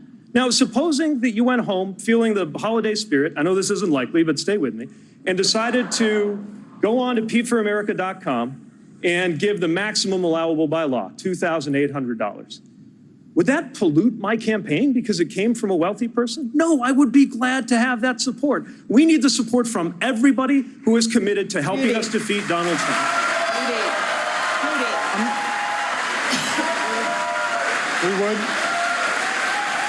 We would like to bring in everyone, but obviously, Senator Warren, I'd like to give you a chance to respond. I do not sell access to my time. I don't do call time with millionaires and billionaires. Sorry, as of when, Senator? I don't meet behind closed doors with big dollar donors. And look, I've taken one that ought to be an easy step for everyone here. I've said to anyone who wants to donate to me, if you want to donate to me, that's fine. But don't come around later expecting to be named ambassador, because that's what goes on in these high dollar fundraisers. I said no, and I asked everybody on this stage to join me. This ought to be an easy step, and here's the problem. If you can't stand up and take the steps that are relatively easy, can't stand up to the wealthy and well-connected when it's relatively easy when you're a candidate, then how can the American people believe you're going to stand up to the wealthy and well-connected when you're president and it's really hard? Judy. Senator, I've got to respond. First of all, if you can't say no to a donor, then you have no business running for office in the first place. But also, Senator, your presidential campaign right now, as we speak, is funded in part by money you transferred, having raised it at those exact same big-ticket fundraisers you now denounce. Did it corrupt you, Senator? Of course not.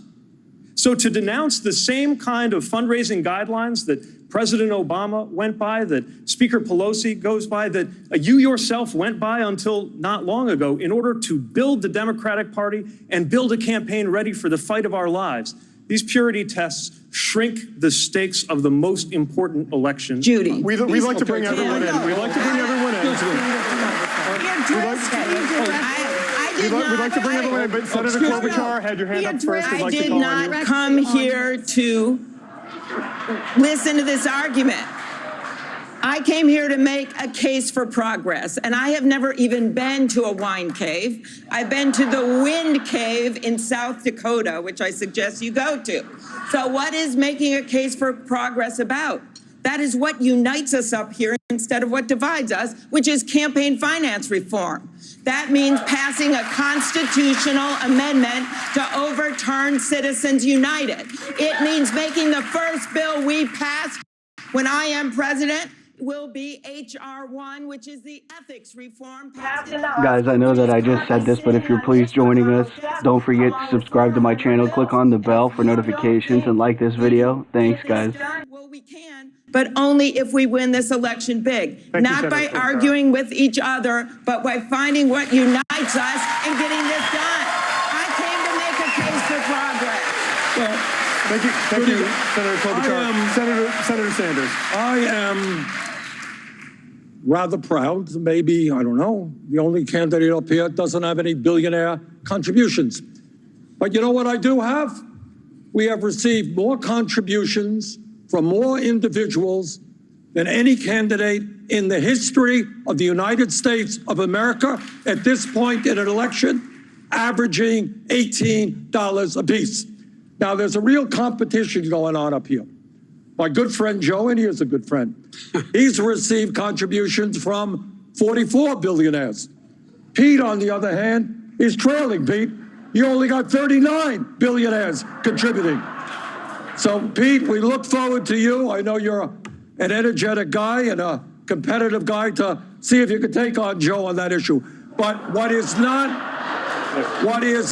a laughing matter, my friends, this is why 3 people own more wealth than the bottom half. This is why Amazon and other major corporations pay 0 in federal taxes. We need to get money out of politics.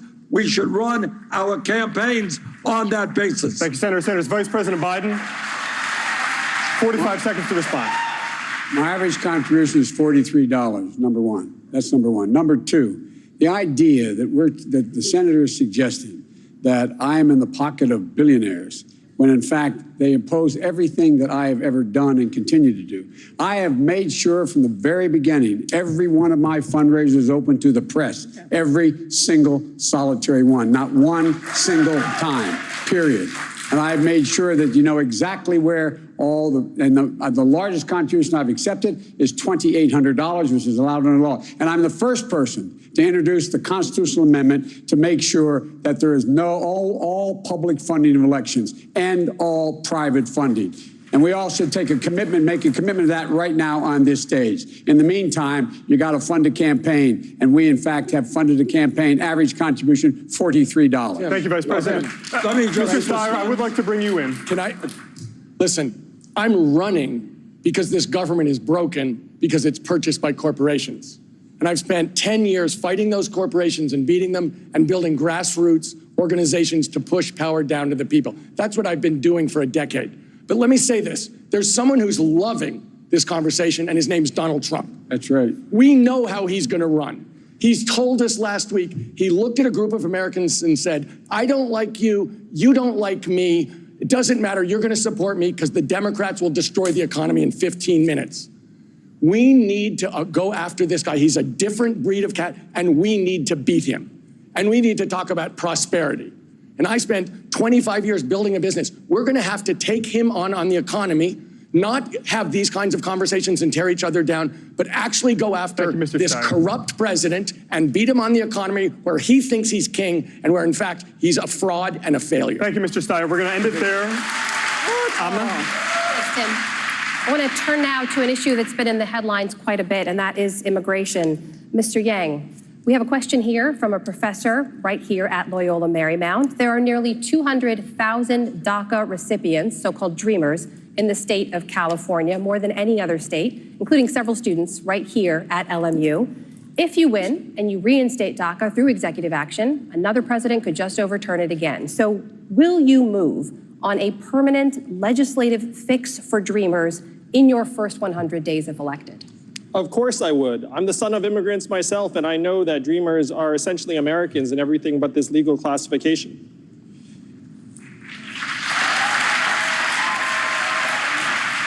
I just want to return to this conversation because I think it's core. Our country is deeply misogynist, and most all of us know that. Money and men are tied together. That's where I thought Elizabeth was taking the conversation. The fact is, strong societies would elect more female leaders. Strong men treat women well for the same reasons. I'm on the record saying that you need both strong men and female leaders in government because the fact is, if you get too many men alone and leave us alone for a while, we kind of become morons.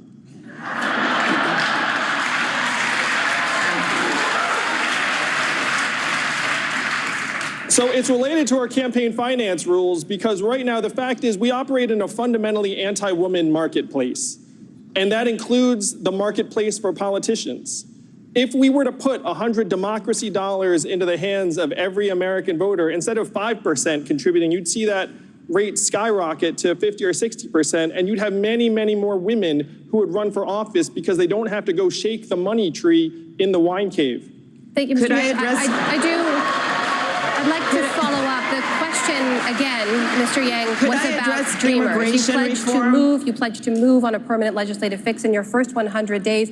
Dreamers say that they are frustrated by Democrats' failure to prioritize their status in deal after deal. So why should Dreamers trust Democrats now? I believe everyone on this stage would do the right thing by Dreamers in the first 100 days. I would make it a top priority. I'm the son of immigrants myself.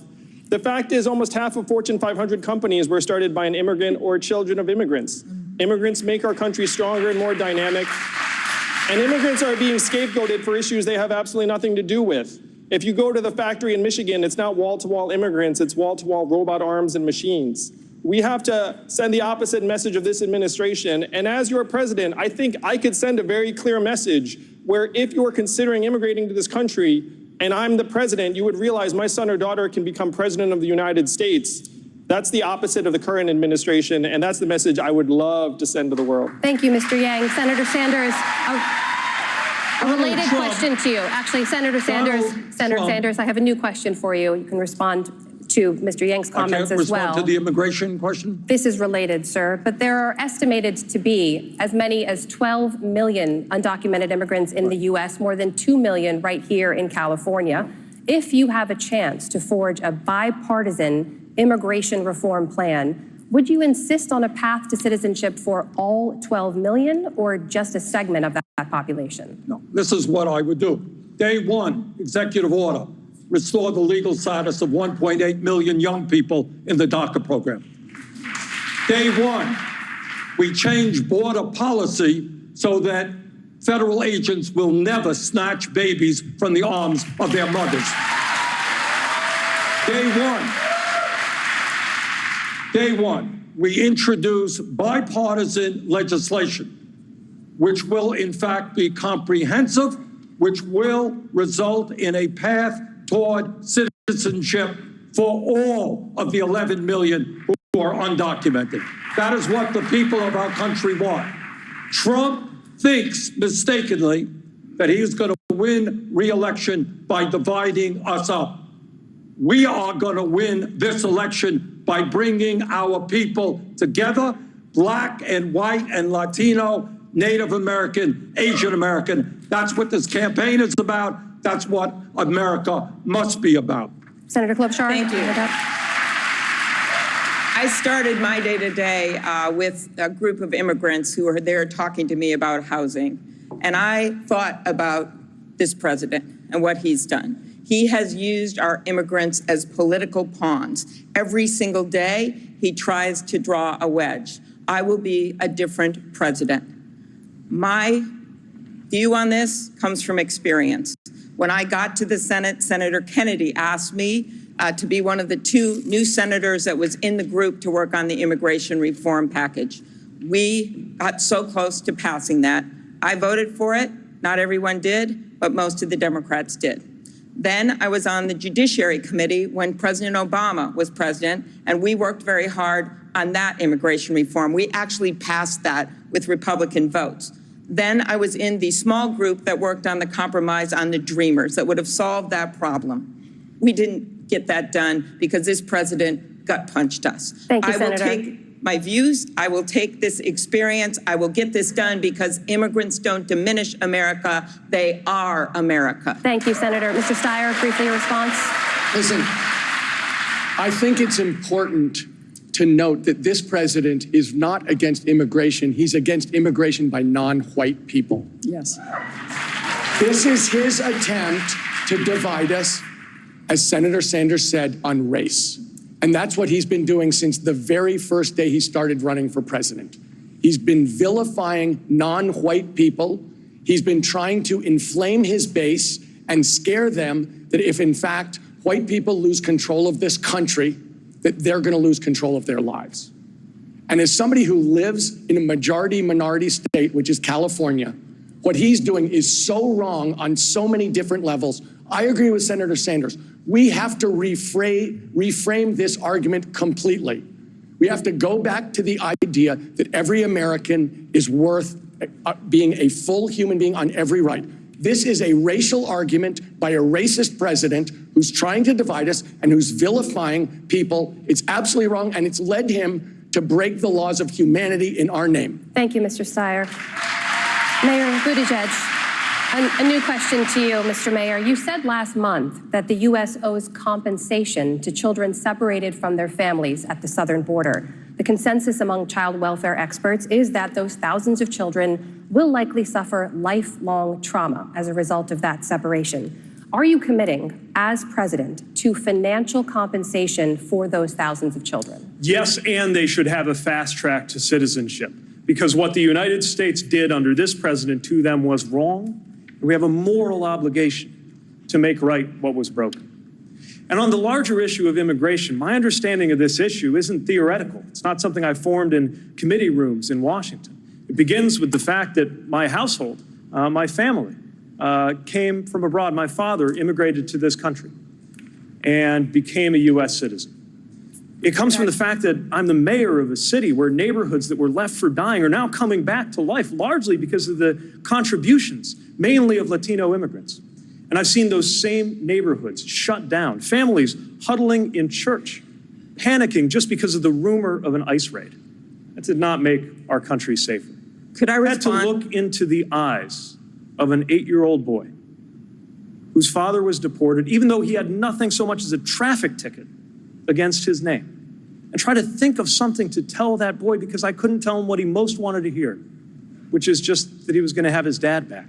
How can harming that young man possibly make America safer? Mr. Mayor, when I am president, based on those experiences, I will make sure that this is a country of laws and of values. And that means not only ending these unspeakable, cruel practices at the border, but finally and truly fixing the immigration system that has needed a full overhaul since the 1980s. We cannot wait 4 years, 10 years. We cannot wait anymore to do something. Thank you, Mr. Mayor. Just to follow up, since you do support compensation for those families, should the U.S. also compensate descendants of enslaved people? Do you support reparations for African Americans? I support H.R. 40, which is the bill that has been proposed in Congress to establish a commission to look at reparations. But we shouldn't wait for that commission to do its work to do things that are reparative. Remember, we're not talking about a gift to anybody. We're talking about mending what was broken. We're talking about the generational theft of the wealth of generations of African Americans. And just crossing out a racist policy and replacing it with a neutral one is not enough to deliver equality. Harms compound, just like a dollar saved in its value compounds over time. So does the value of a dollar stolen. And that is why the United States must act immediately with investments in minority-owned businesses, with investments in health equity, with investments in HBCUs, and on the longer term, look at reparations so that we can mend what has been broken. Vice President Biden, do you support reparations? Look, let me, since I haven't spoken on this, got a chance. Number one, the reason we're the country we are is because of immigration. We've been able to cherry pick the best from every single continent. The people who come here have determination, resilience. They are ready to stand up and work like the devil. We have 24 out of every 100 children in our school today is Hispanic. The idea that we are going to walk away and not provide every opportunity for them is not only stupid and immoral, but it's bad for America. They are the future of America, and we should invest in them. Everybody will benefit from it, every single American, and you should get used to it. This is a nation of immigrants. That's who we are. That's why we're who we are. That's what makes us different, and we should invest in them. Thank you, Mr. Biden. Senator Klobuchar, you had your hand up. Well, I was hearkening back. I made my case on immigration to what the mayor said about Washington. So I look at this a different way. When we were in the last debate, Mayor, you basically mocked the 100 years of experience on the stage. And what do I see on this stage? I see Elizabeth's work starting the Consumer Financial Protection Bureau and helping 29 million people. I see the vice president's work in getting $2 billion for his cancer moonshot. I see Senator Sanders' work of working to get the veterans bill passed across the aisle. And I see what I've done, which is to negotiate 3 farm bills and be someone that actually had major provisions put in those bills. So while you can dismiss committee hearings, I think this experience works. And I have not denigrated your experience as a local official. I have been one. I just think you should respect our experience when you look at how you evaluate someone who can get things done. Thank you, Senator. Mr. Mayor, I'll give you a chance to respond. You actually did denigrate my experience, Senator, and it was before the break, and I was going to let it go because we got bigger fish to fry here. But you implied I don't that think we have bigger fish to fry than picking a president of the United States. You're right. And before the break, you seemed to imply that my relationship to the First Amendment was a talking point, as if anyone up here has any more or less commitment to the Constitution than anybody else up here. Let me tell you about my relationship to the First Amendment. It is part of the Constitution that I raised my right hand and swore to defend with my life. That is my experience, and it may not be the same as yours, but it counts, Senator. It counts. Thank you, Mr. Mayor. Senator Klobuchar, you have 45 seconds to respond. I certainly respect your military experience. That's not what this is about. This is about choosing a president. And I know my view of this is I know you ran to be chair of the Democratic National Committee. That's not something that I wanted to do. I want to be president of the United States. And the point is, we should have someone heading up this ticket that has actually won and been able to show that they can gather the support that you talk about of moderate Republicans and independents, as well as a fired up Democratic base. And not just done it once, I have done it 3 times. I think winning matters. I think a track record of getting things done matters. And I also think showing our party that we can actually bring people with us, have a wider tent, have a bigger coalition, and yes, longer coattails, that matters. Thank you, Senator. Denise? I got to respond to that. Senator, I know that if you just go by vote totals, maybe what goes on in my city seems small to you. If you want to talk about the capacity to win, try putting together a coalition to bring you back to office with 80% of the vote as a gay dude in Mike Pence's Indiana. 15 seconds. Again, I would, Mayor, if you had won in Indiana, that would be one thing. You tried and you lost by 20 points. But let's talk about how we win. Excuse me. Let's talk about how we win an election, which is something everybody here wants to do in terms of defeating the most dangerous president in American history. So let me tell you how you win it. You have the largest voter turnout in the history of America. And you don't have the largest voter turnout unless you create energy and excitement. And you don't create energy and excitement unless you are prepared to take on the people who own America and are prepared to speak to the people who are working in America. We need a progressive agenda, Medicare for all, raising the minimum wage to a living wage, leading the world in combating climate change, making public colleges and universities available to all because we have free tuition, and canceling all student debt in this country. Thank you, Senator Sanders. I'd like to turn to a new subject, and that is, of course, education. Senator Warren, you propose free public college tuition and student loan forgiveness for most families.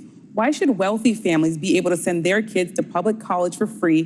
Why not concentrate that government help on those most in need? So, as I've talked about before, I have a 2-cent wealth tax proposed for millionaires and billionaires, and that gives us enough money to invest in all of our babies age 0 to 5, to put an historic $800 billion investment in public schools K through 12, and that will permit us to offer technical school, 2-year college, 4-year college for every single person who wants an education, cancel student loan debt for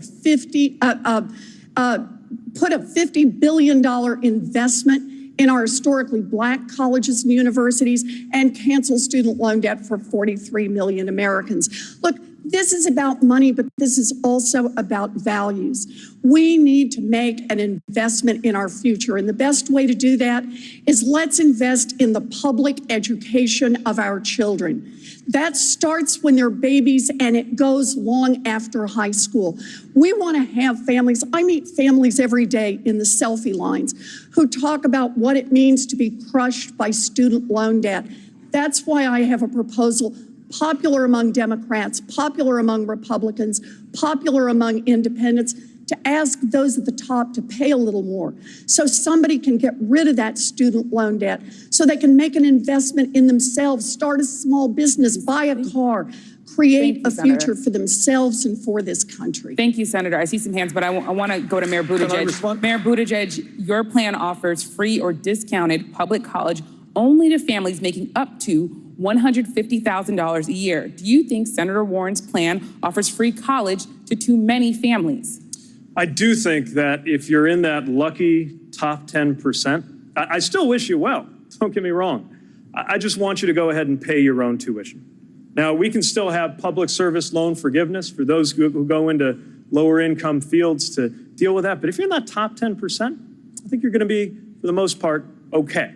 And there is a very real choice on where every one of these tax dollars goes. So I very much agree with Senator Warren on raising more tax revenue from millionaires and billionaires. I just don't agree on the part about spending it on millionaires and billionaires when it comes to their college tuition. Thank you, Mayor Buttigieg. Wait. No, he mentioned me by name. I'm going to let you respond, Senator Warren. Go ahead.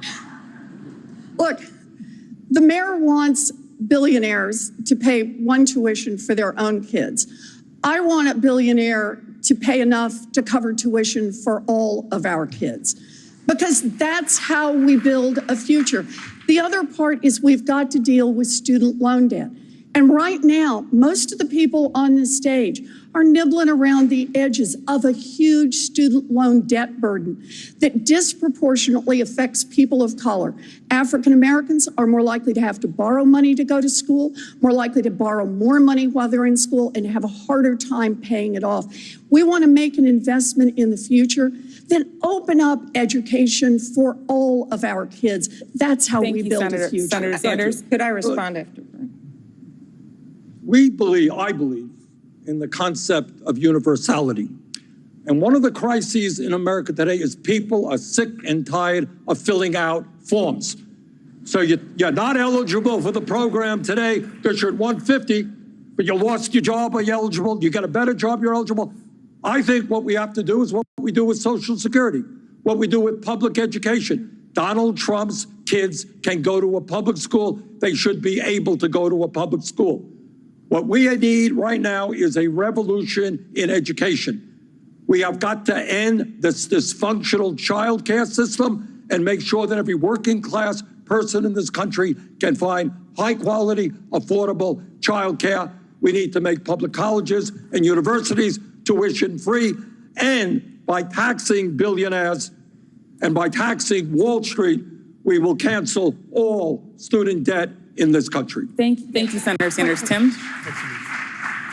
Switching gears here, Mr. Steyer, earlier this year in Iowa, I met a father, Bill Stumpf, and his son Kyle in Dubuque. Kyle is a remarkable young adult with significant disabilities, and though he's been employed for about 5 years at a local pizza parlor, the future is very uncertain for his family.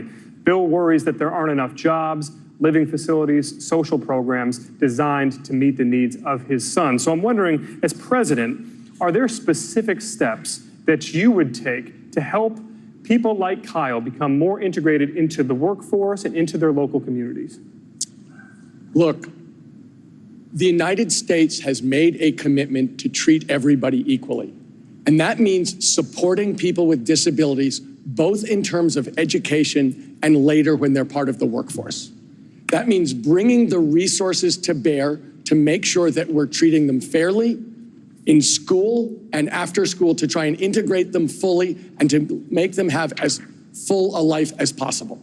The question we've got here across the board is, can we afford to do the kinds of things that Senator Sanders and Senator Warren are pushing? And the answer is yes. Okay. That in fact, what we need to do is to undo the tax breaks that have been given for 2 generations to rich Americans and big corporations. Last year, the top 400 corporations paid an 11% tax. That is absolutely ludicrous. Could I answer the question So on disability? the answer on disabilities is a question of focus and money, as so many of these questions are. We have a country where the government is broken because corporations have bought it. They're getting their way. And for us to get back to government of, by, and for the people that serves Americans, including Americans with disabilities, we're going to have to take that back. Thank you. Mr. Yang, I didn't hear a specific answer from Mr. Steyer. Can you outline specific steps that the government should take to help integrate these young people into the workforce and into their local communities? I would love it. I have a son with special needs. And to me, special needs is the new normal in this country. How many of you all have a family member or a friend or a neighbor with special needs or autism? If you look around, most hands went up. The fact is, right now, we have to do more for Kyle. Special needs children are going to become special needs adults in many cases. And here's the challenge. We go to employers and say, hey, this special needs person can be a contributor in your workplace, which may be correct, but that's not the point. We have to stop confusing economic value and human value. We have to be able to say to our kids and Kyle that you have intrinsic value because you're an American and you're a human being. We're going to put a freedom dividend of $1,000 a month in everyone's hands, which is going to help families around the country adapt. And then we're going to take this burden off of the communities and off of the schools who do not have the resources to support kids like my son and make it a federal priority, not a local one, so they're not robbing Peter to pay Paul. Thank you, Mr. Yang. We have to move on. Judy? No. Come on. Very specific. Senator Warren, 45 seconds to you, please. So I was a special education teacher, and I loved that work because it gave me a chance to work straight out with people to recognize the worth of every human being. I had 4 to 6-year-olds who were in special ed. And what do we need to do? That's why I have a plan as a special ed teacher to fully fund IDEA. So every child with disabilities will get the full education they need. My housing plan is about investing in more housing across this country, in rural America, in urban America, in small town America. But it's also about making sure that people who want to live independently, people who have disabilities, will have housing available to them. I make a part of my job this bill that we are going to make sure, as president, I will make sure that the people who want to bid on federal contracts are treating people with disabilities fairly and paying them fairly. You've got to go at it at every part of what we do, because as a nation, this is truly a measure of who we are. We believe in treating these, the least of thy brethren, as people of value, and that is how we make a better America. Thank you, Senator Warren. Thank you, Senator Warren. Judy? I know we have a lot of hands up. We have so many important topics to discuss. I want to come to you, Senator Klobuchar, on a question of the judges. President Trump has appointed, as we know, 2 Supreme Court justices, but he's also had confirmed nearly 200 federal judges, most of whom are young and could shape American law for decades to come. Some of them you voted for in the Senate, including one who just yesterday joined a ruling to strike down a key part of the Affordable Care Act. Would President Trump's appointees, my question is, make it harder for you as president, for any of you on this stage, to enact your agenda? Of course. And I want to make it clear that I've opposed many, many judges. And I think everyone will remember what happened at the Kavanaugh hearing. When that nominee went after me, I stood my ground and he had to apologize. So I have been very strong on these judges. As for the judge you just referred to, there was actually the judge that wrote the opinion was a judge that went through the Senate unanimously with support by Senator Sanders, with support by President Obama, with support by then Senator Kennedy. So I think it is very important when we look at these judges to acknowledge that there are some of these judges that you think are going to be okay, and they aren't. But what would I do as president? I would appoint judges that are in the vein of people like Elena Kagan and Justice Breyer and Sonia Sotomayor, and let's not forget the notorious RBG. That's what I would do. And if you look at my record as a lawyer and a member of the Judiciary Committee, look at the judges that I recommended to President Obama. People like Mimi Wright, who's a superstar, and Susan Richard Nelson. Look at who I put in as the first openly gay marshal in the history of the United States. I did that because I knew they were qualified people to take those jobs. And you need to do it not only with the right judges and have that know-how, but you also have to do it right away. That is one thing that we all learned from when President Obama was in. And that was that he was dealing with an economic crisis, and it was hard to do it right away. But we have to immediately start putting judges on the bench to fill vacancies so that we can reverse the horrific nature of these Trump judges. A follow-up to Mayor Buttigieg. Beyond a pledge not to overturn Roe versus Wade, which I believe all of you have said would be part of your decision-making in choosing a nominee to the court, are there other litmus tests that you would apply in choosing federal judges? The Supreme Court is very personal for me because my household, my marriage exists by the grace of a single vote on that body. And yes, it is critical that we have justices who understand that American freedom includes reproductive rights and reproductive freedom, but that's not all. I expect an understanding that voting rights are human rights. I expect an understanding that equality is required of us all. And I expect a level of respect for the rule of law that prevents this body from coming to be viewed as just one more partisan battlefield, which is why I will not only appoint judges and justices who reflect this worldview, but also begin moving to reform the body itself, as our country has done at least half a dozen times in its history, so that it is not one more political battlefield every single time a vacancy comes up. Yamiche. Senator Sanders, at least 22 transgender people were killed in the United States this year, most of them transgender women of color. Each of you has said you would push for the passage of the Equality Act, a comprehensive LGBTQ civil rights bill. But if elected, what more would you do to stop violence against transgender people? We need moral leadership in the White House. We need a president who will do everything humanly possible to end all forms of discrimination against the transgender community, against the African American community, against the Latino community, and against all minorities in this country. But above and beyond providing the moral leadership of trying to bring our people together, what we also need for the transgender community is to make sure that health care is available to every person in this country, regardless of their sexual orientation or their needs. And that is why I strongly support and have helped lead the effort for a Medicare for All single-payer program, which will provide comprehensive health care to all people, including certainly the transgender community. Thank you, Senator Sanders. Senator Warren? The transgender community has been marginalized in every way possible. And one thing that the President of the United States can do is lift up attention, lift up their voices, lift up their lives. Here's a promise I make. I will go to the Rose Garden once every year to read the names of transgender women, of people of color who have been killed in the past year.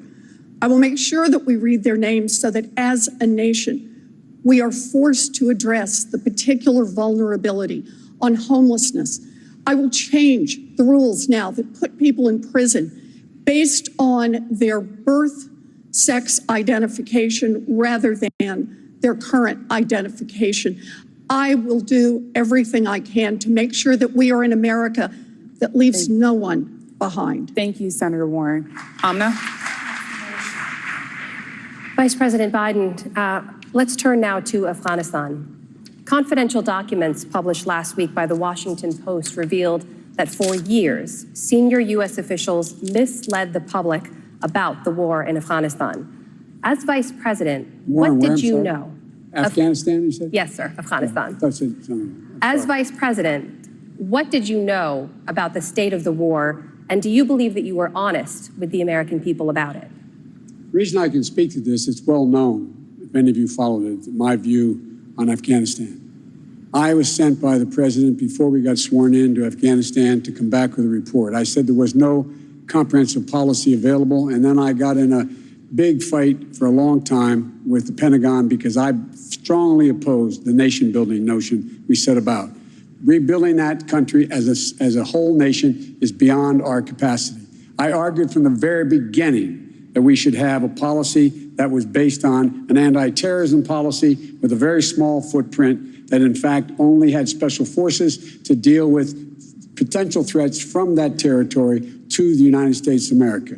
The first thing I would do as President of the United States of America is to make sure that we brought all combat troops home, entered into a negotiation with the Taliban, but I would leave behind special forces in small numbers to be able to deal with the potential threat unless we got a real good negotiation accomplished to deal with terrorism. That's been my position from the beginning. That's why I think Secretary Gates and some members of the Pentagon weren't happy with me.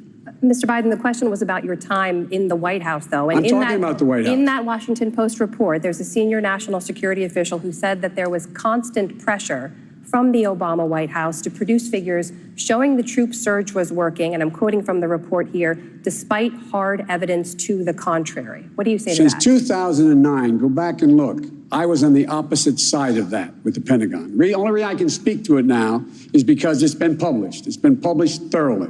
I'm the guy from the beginning who argued that it was a big, big mistake to surge forces to Afghanistan, period. We should not have done it. And I argued against it constantly. Senator Sanders, you had your hand up? Well, in all due respect to Joe, you're also the guy who helped lead us into the disastrous war in Iraq. What we need to do is, I think, rethink, and the Washington Post piece was very educational. What we need to rethink is the entire war on terror. We have lost thousands of our own men and women, brave soldiers. Hundreds of thousands, if not millions of people have been killed abroad or forced to leave their countries. It is time right now that we bring this world together to try to end these endless wars and address the root causes which are causing these wars. Senator Sanders, you do often point to your vote against the war in Iraq as evidence of your judgment on foreign policy, but you did vote for the war in Afghanistan, and as recently as 2015, you said you supported a continued U.S. troop presence there. Was that support a mistake? Well, only one person, my good friend Barbara Lee, was right on that issue. She was the only person in the House to vote against the war in Afghanistan. She was right, I was wrong. So was everybody else in the House. But to answer your question, I don't think you do what Trump does and make foreign policy decisions based on a tweet at 3 a.m. in the morning or desert your longtime allies like the Kurds. I think you work with the international community. You remove all troops over a period of time, a short period of time, within 1 year. Thank you, Senator. Mayor Buttigieg, you served in this war, but I want to ask about your decision-making if you were elected commander-in-chief. You have pledged to withdraw all U.S. troops from Afghanistan within your first year as president, but the Taliban today control or contest more than half the country. So should you, as president, still withdraw all those U.S. troops if the country could once again become a haven for terrorists?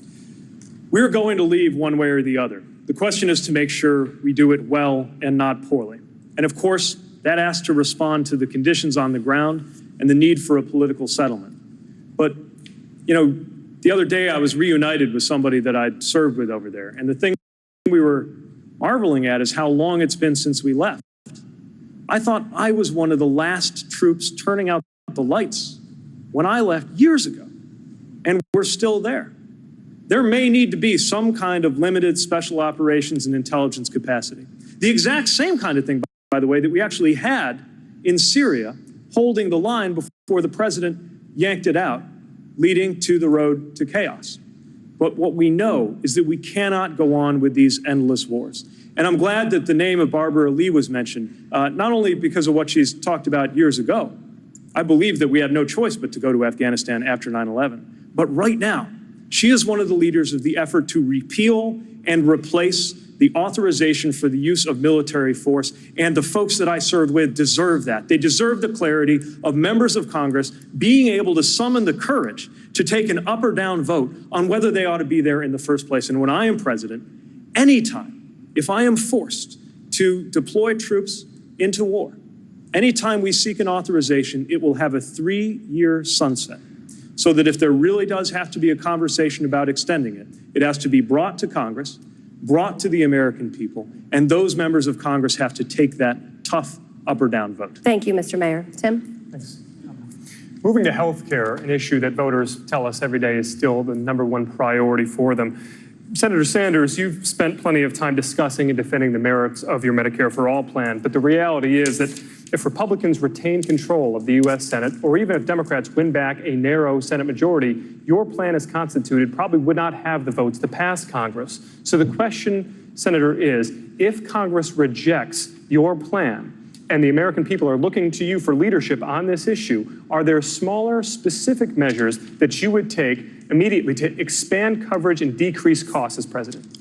Well, Tim, at a time when we're spending twice as much per capita on health care as any other nation, when 87 million people are uninsured or underinsured, when 30,000 people are dying each year because they don't get to a doctor when they should, and when 500,000 people are going bankrupt because of the dysfunctional and cruel system that we currently have, you know what?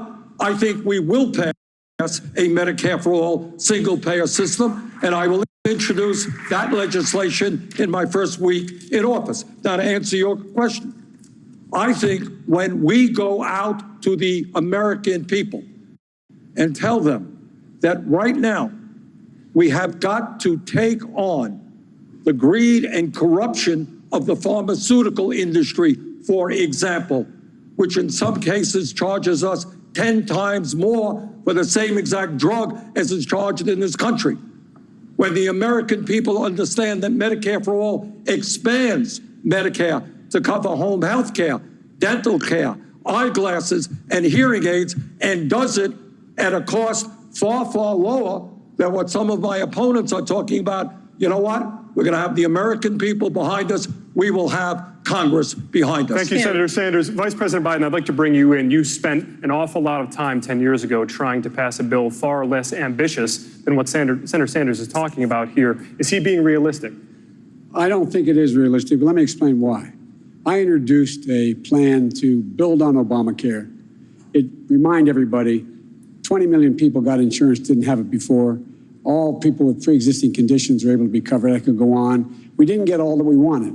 But now that it's been exposed, that taking it away has such dire consequences, I've added to the Obamacare plan the Biden initiative, which is a public option, Medicare, if you want to have Medicare, for reducing significantly the price of drugs, deductibles, et cetera, by underwriting the plan to a tune of about $750 billion, and making sure that we're able to cover everyone who is, in fact, able to be covered. Hey, put your hand down for a second, Bernie, okay?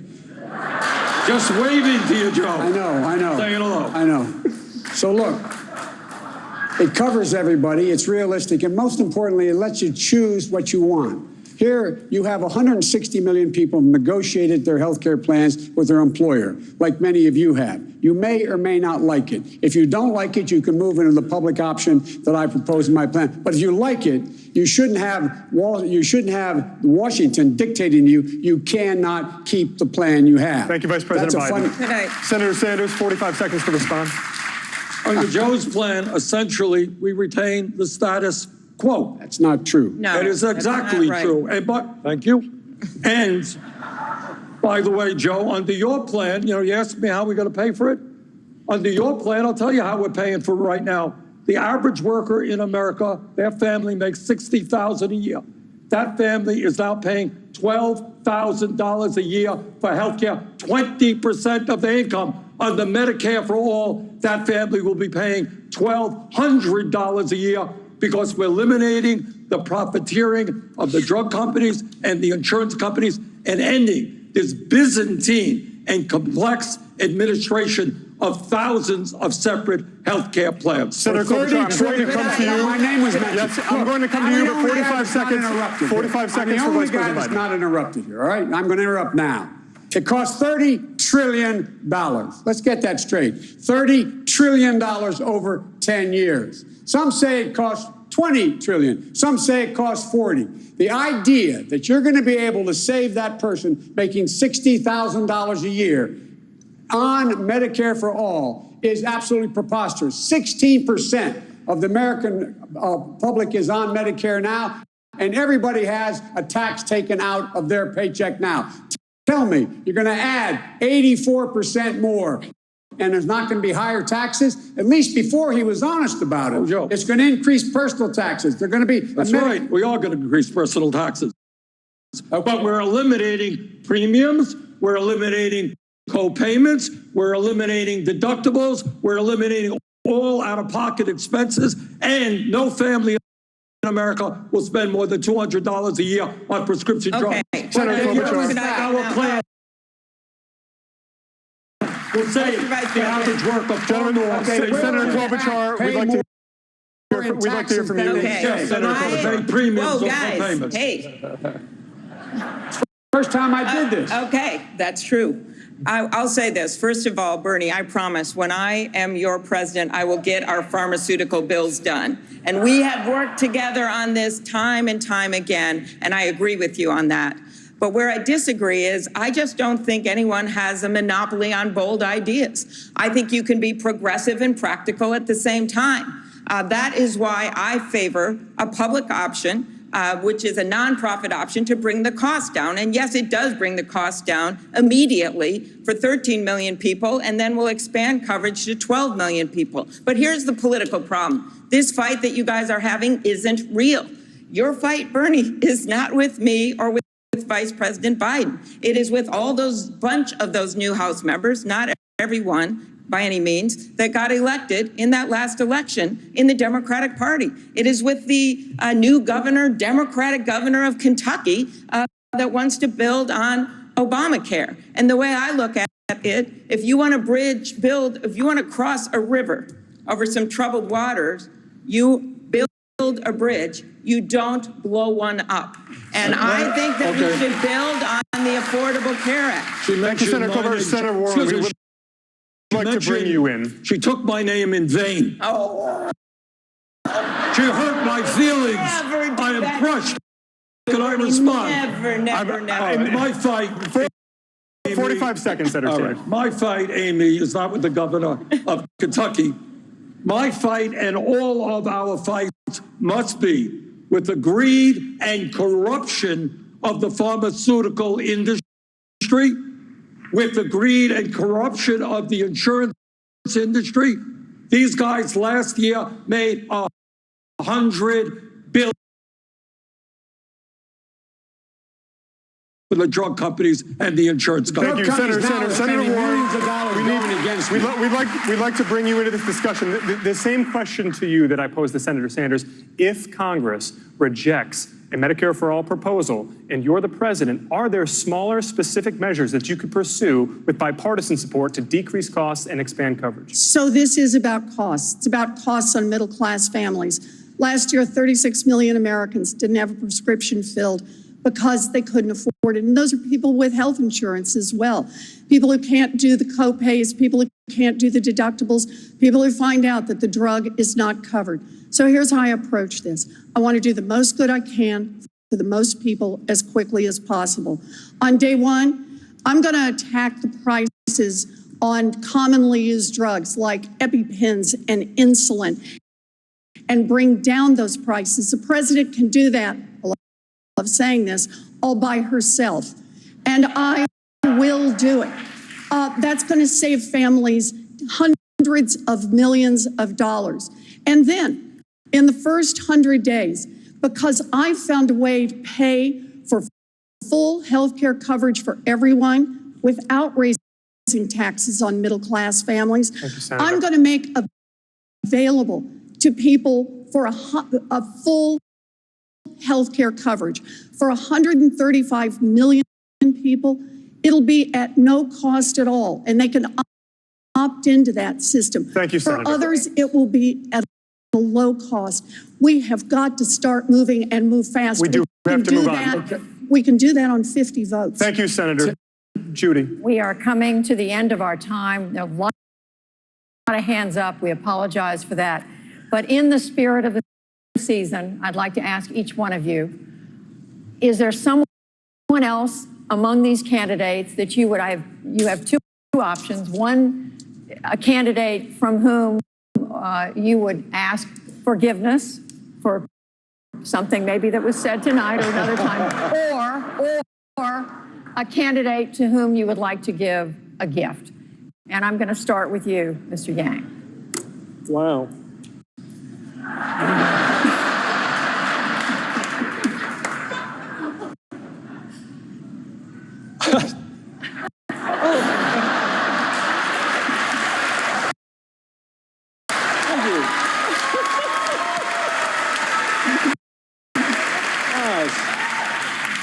We could do a labor action and just all go on strike on this one, Andrew. I don't think I have much to ask forgiveness for. You all can correct me on this. In terms of a gift, Elizabeth has done me the honor of starting to read my book. Yes. I would love to give each of you a copy of my book.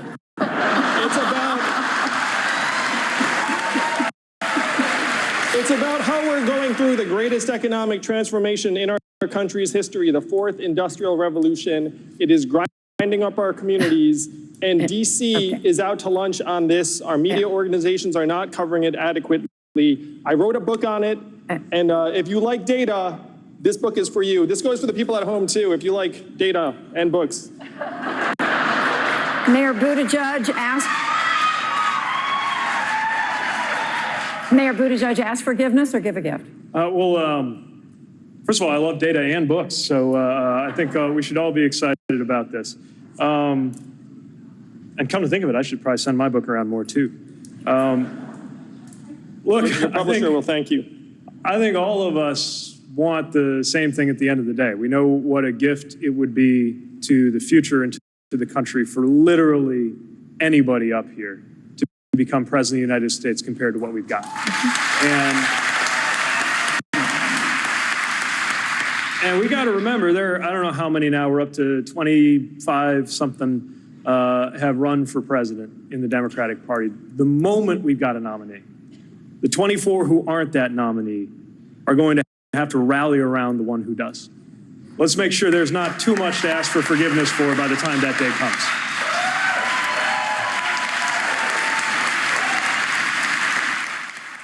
Senator Warren.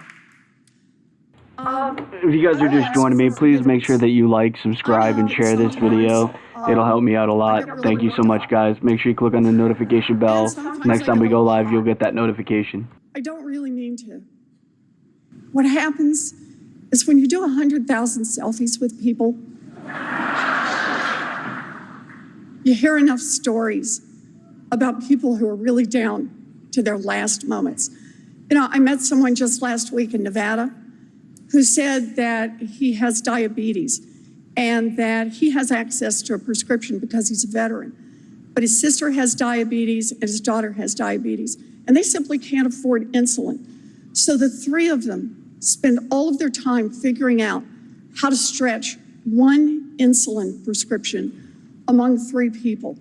When I think about what we could do if we get a majority in the House, a majority in the Senate, and get back the White House, we could make this country work for people like that man. And that's why I'm in this fight.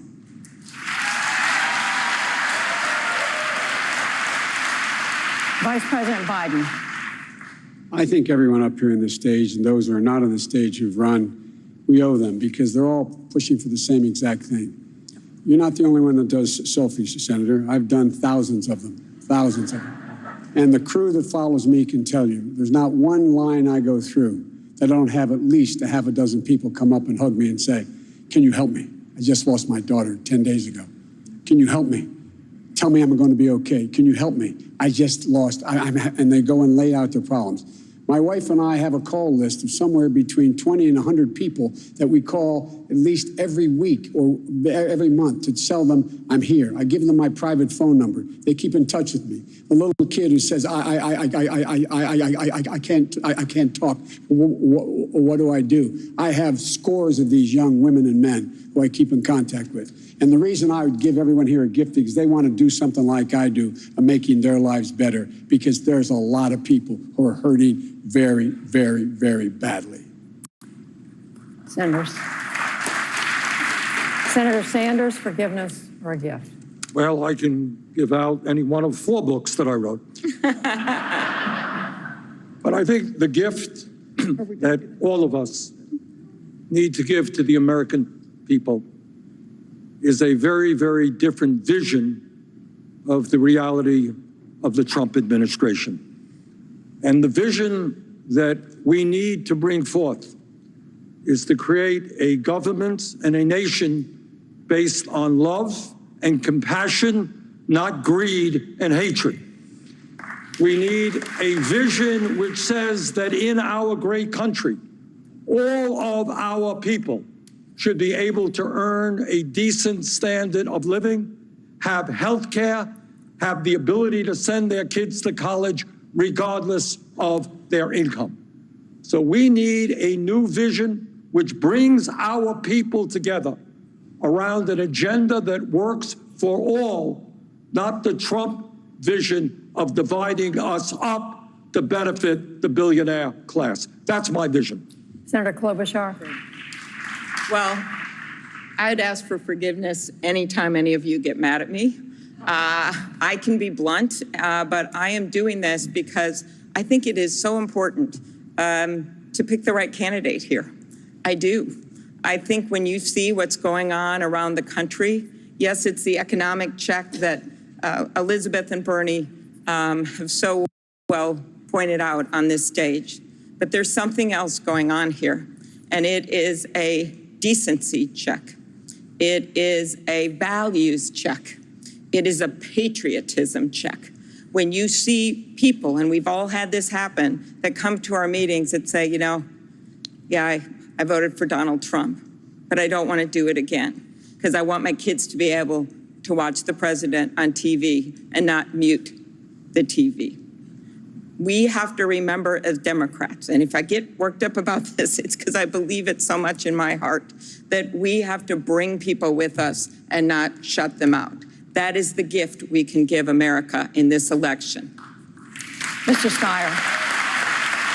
So, look, this is the holiday season. And what I'm hearing from every single one of these candidates is that they've gone around the United States, and what they've seen from this administration and what they've seen from the Republican Party is cruelty towards the people of the United States for money. So when I think about the gift that I'd like to give, and I've seen that too. I mean, I think it starts with cruelty when children are born, and it goes right through life into pre-K, education, healthcare, a living wage. There is cruelty to working people. There is cruelty to seniors. And so the gift that I'd like to give everyone on this stage, which was the original question, is the gift of teamwork. Because the question up here is, how are we together going to change this framework? How are we together going to beat this corrupt and criminal president? How are we going to stand up for the people of the United States together, not by tearing each other down, but by supporting each other and by realizing that what we stand for is the true value of America. And as a team, that's how we're going to do it. And as Americans, we're going to come together to stand up for the original values: freedom, equality, justice, teamwork.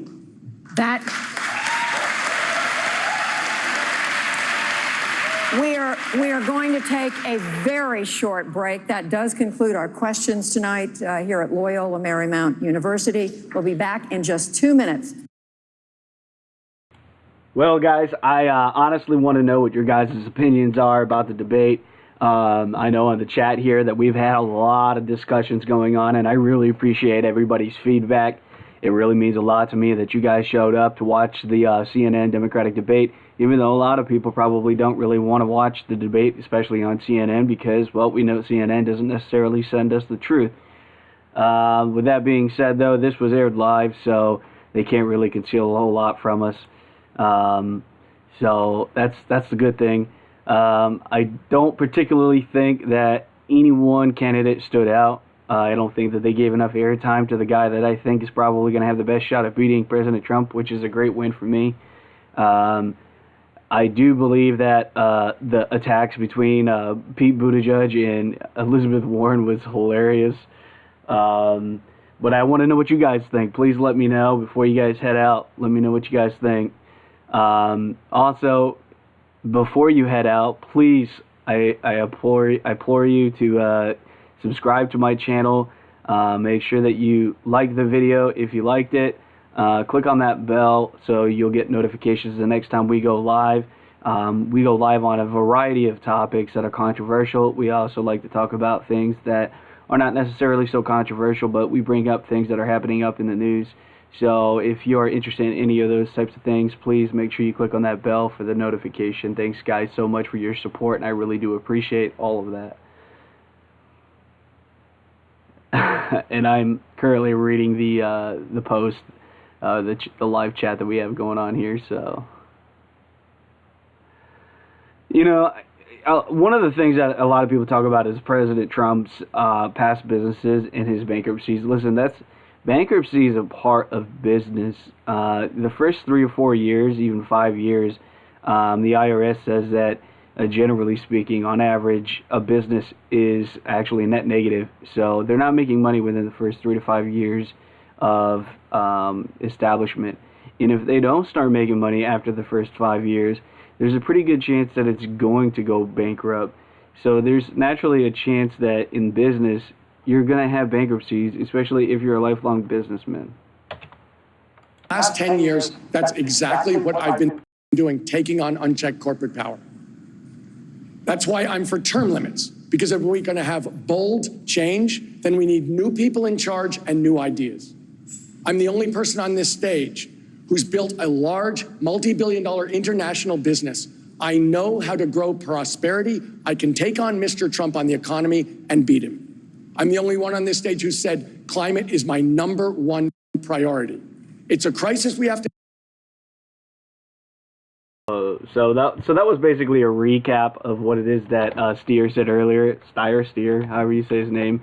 And like I said, I've done my own independent research on climate change. I would please go ahead and go to AmericanOverwatch.org, click on the information tab, and then scroll down to global warming, and you could read my report there. There are some typos in there. I have to go back in there and fix that. I do recognize that, but please do not let that detract you from the facts. There are some hard facts in there, and I have cited all my sources, so you guys can go back and double check that for me and let me know what you think as well. I'm open to any information. My email is, you can subscribe. You can send me email via the contact page on my AmericanOverwatch.org. You can also become a member on the top right-hand corner of the web page. And you don't have to put your phone number down, although if you do and you submit some good information, we would like to follow up with you. We could do that either email or phone, whichever works best for you. Either way, if you become a member, that'll give you access to the members area on our webpage with all the resources that we have, such as the transcripts and things like that that we've downloaded during the Trump hearings, or the impeachment hearings and the depositions and things like that. We also have other useful links that you can use. CNN right now is recapping some of the stuff that they've said, so that's why I'm not playing that right now. But what I do want to know is, again, what your guys' opinions are. So I see here Mike's talking about the Biden's kid, and basically the corruption that surrounded Burisma Holdings. There's a lot of corruption that came out of that, and I think that's a bit ironic that the president of the United States is being impeached on the very thing that the vice president did, which is a quid pro quo. He basically withheld billions of dollars from the Ukrainian government in order to pressure the general prosecutor, in order to get the firing of the general prosecutor who was investigating Burisma Holdings, where his son was working. That's exactly what a quid pro quo is. And then he bragged about it on tape. And the President of the United States was investigating that. And we're saying that is terrible. And he said he wanted the Attorney General to contact him, the Attorney General of the United States. That's not like his own, campaign manager or anything like that going off script. He said in the transcript that he wanted the Attorney General to contact him. So that's the Department of Justice, in case anybody's not tracking. So I don't think that that's necessarily wrong. I think that for the President of the United States to ask a foreign power to investigate their own company, Burisma Holdings, and find out what exactly is going on as far as the corruption that surrounds Burisma Holdings is perfectly fine. Now, now that President Trump, maybe he didn't say it in such a tactful way, and people are concerned about President Trump saying, oh, you know what, we're just going to go ahead and investigate a U.S. citizen. Well, that's not really truly the case, is it? Yeah, Mike, they both were corrupt. Obama and the Bidens are corrupt. There's a lot of politicians that are corrupt, and to be honest with you,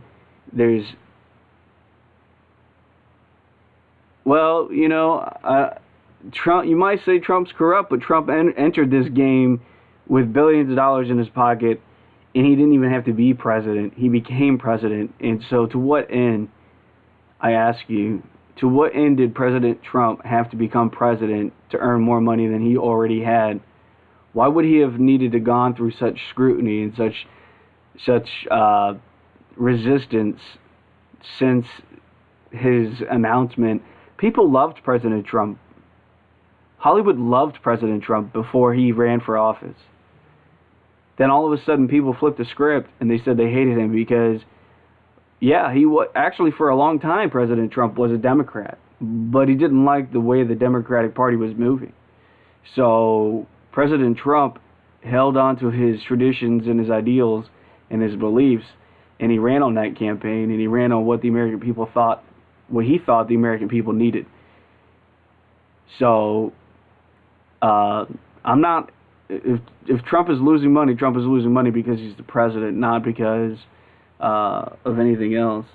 And I'm not exactly sure how you can have billions and billions of dollars and then put yourself in such scrutiny. Well, I mean, I get that greed. Yeah, if I have billions of dollars and I want more billions of dollars, why would I run for president? Why not keep doing what I'm doing? I mean, obviously got to some sort of level of doing something right. Why not keep doing what he's doing? Now he put himself in the public spotlight, and now he's under scrutiny, and now he's got his taxes up at the Supreme Court right now, and climbing the ladders of power isn't just for money. No, I agree with you there. I mean, I do agree with you. Maybe it's more about power than it is about money, but with a lot of fame comes power too, and Trump had a lot of fame, so. I don't think so, Mike. More people loved Trump before his elections. I definitely think that a lot of people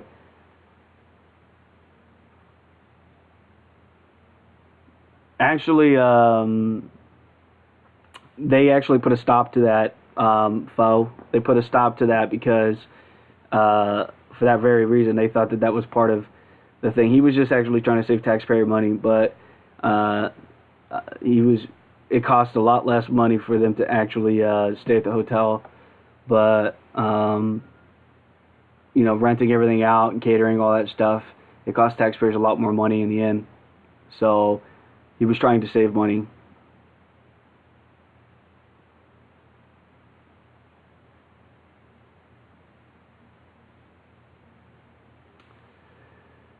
Yeah, Sharpton and Trump was actually I don't know if they were great buddies, but they actually knew each other. So they knew each other fairly well, I guess.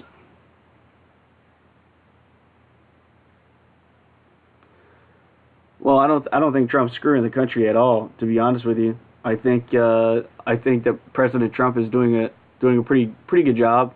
I think he's running or he's fulfilling all of his campaign promises very well, in spite of all of the resistance that Congress has pushed on him, in spite of all of the social justice organizations that have popped up out of nowhere, in spite of all the sanctuary cities, in spite of all of that. I think President Trump has done a very good job fulfilling his promises that he ran on in the campaign, which is why he got elected. 63 million Americans voted for him on his campaign promises, and if you look back, he's fulfilling those promises.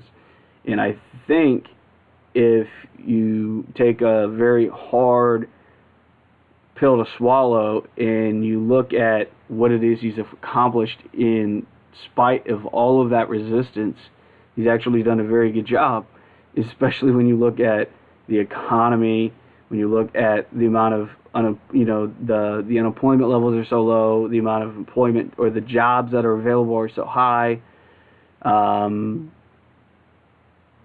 And I agree with you, Mike. I think he does want to be the best president. I think he wants to be the best president that there ever was. And you know what? I don't think he's that far off. I mean, he's got to work on a lot of tact. He's got to work on a lot of couth. He's got to work on the ways that he delivers a lot of things and the things that he says in Twitter. And I think a lot of people have a lot of issues with the way he delivers his message through social media. Okay, folks, so Mexico hasn't paid for the wall. You're right, Mexico hasn't paid for the wall. But Mexico has also stationed 27,000 troops on the northern border. So just because Mexico doesn't reach in their pocket and pull out $1 and give it to President Trump doesn't necessarily mean that they're not actually paying their fair share. So in addition to that, the USMCA has also been renegotiated. So that doesn't necessarily mean that we're not actually getting our fair share of the money from the USMCA. So it's not always it's not always an even level of exchange. It's not always like, okay, well, we're going to build the wall, so you're going to give us $3 billion. That's not how it works. So there's politics at play here. There's bureaucratic red tape. So just employment is a horrible metric. Why is employment a horrible metric?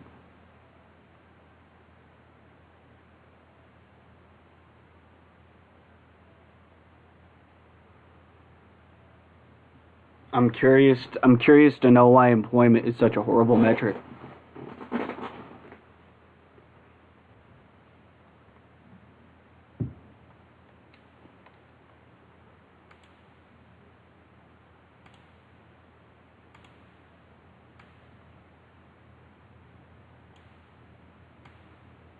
Make my ugly mug bigger. Maybe I shouldn't.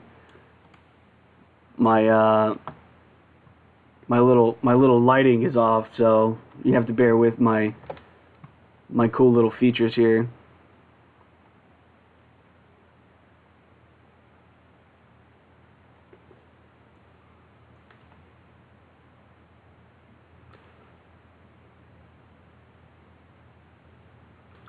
Okay, so employment doesn't cover how much is actually being made. Well, that's a fair point, but what you got to look at is not only so when we talk about employment, we also got to talk about the labor statistics. So if you go to the Department of Labor, you'll also be able to go in there and you see the average amount of income per household family. So you can actually get that statistic from the Department of Labor. So Bernie Sanders said himself that the average American makes $60,000 on average. But then he says in the same breath that that's not enough money for a living wage. That to me is like shocking. And it's only shocking when we talk about places like New York City, when we talk about places like Los Angeles, Portland, very expensive cities where, a one-bedroom studio apartment costs you $2,400 a month to live. So, don't live in New York City. I don't know what to tell you. I mean, if your family was born and raised in New York City and you starting to find yourself in a position where you can't afford to live in New York City, leave New York City. That is a part of being an adult. Don't stay where you can't just afford to stay there. I mean, why would you stay in a place where you can't afford to stay? That doesn't make any sense to me. And that's a decision that you have to make before you get to a point where you're dead broke and then all of a sudden you can't afford to move. So, I mean,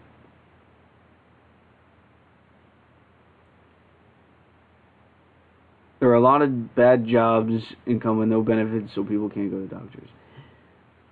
Well, of course there are. I mean, and those jobs are not necessarily detailed. Those jobs, okay, first of all, let's get something perfectly. By the time you reach the age of like 30, you should find yourself in a place where there's a career. You have a career. And if you haven't found yourself in a place where there's a career, then somewhere along the lines you've made poor decisions. Or just poor life. Unfortunately, life happens to you, and then you find yourself in a position where you find yourself at the age of 30 where you haven't found yourself a career. Well, unfortunately, so one job shouldn't be enough for you to survive. No, I believe one job should be enough for you to survive. What I'm saying is that the jobs that aren't necessarily, that don't necessarily come with benefits, aren't necessarily there for career, adults looking for careers. They're there for children, starting out in the workforce, i.e. 15, 16, 17-year-olds who are starting out in the workforce, who are learning how to do things. So,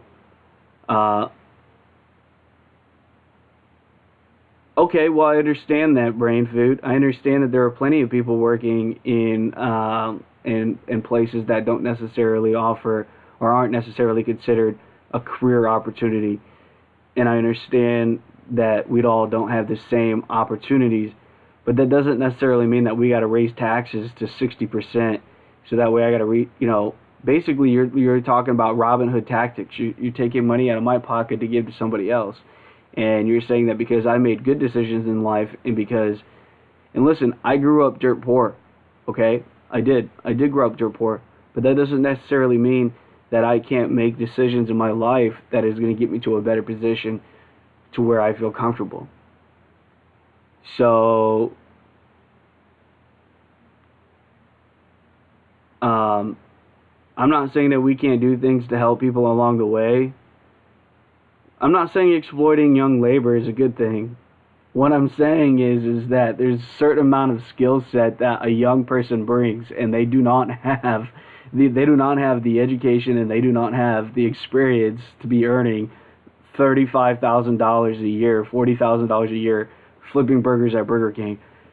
These people do not.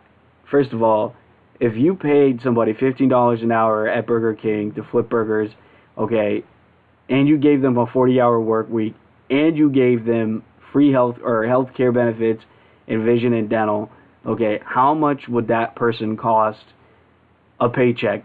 And then how would that affect the bottom line of McDonald's, and how would that affect the cost of your burger that you're going to buy when you go to McDonald's? You think for a second you're not going to quit buying from China? Yeah, exactly. Quit buying from China is exactly right.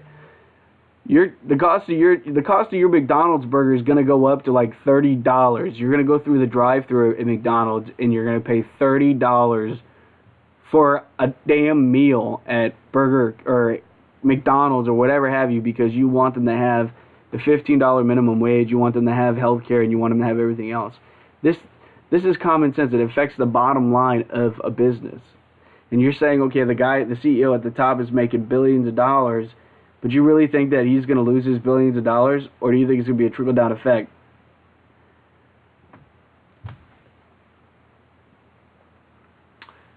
Well, I really do, guys. I appreciate everybody's input.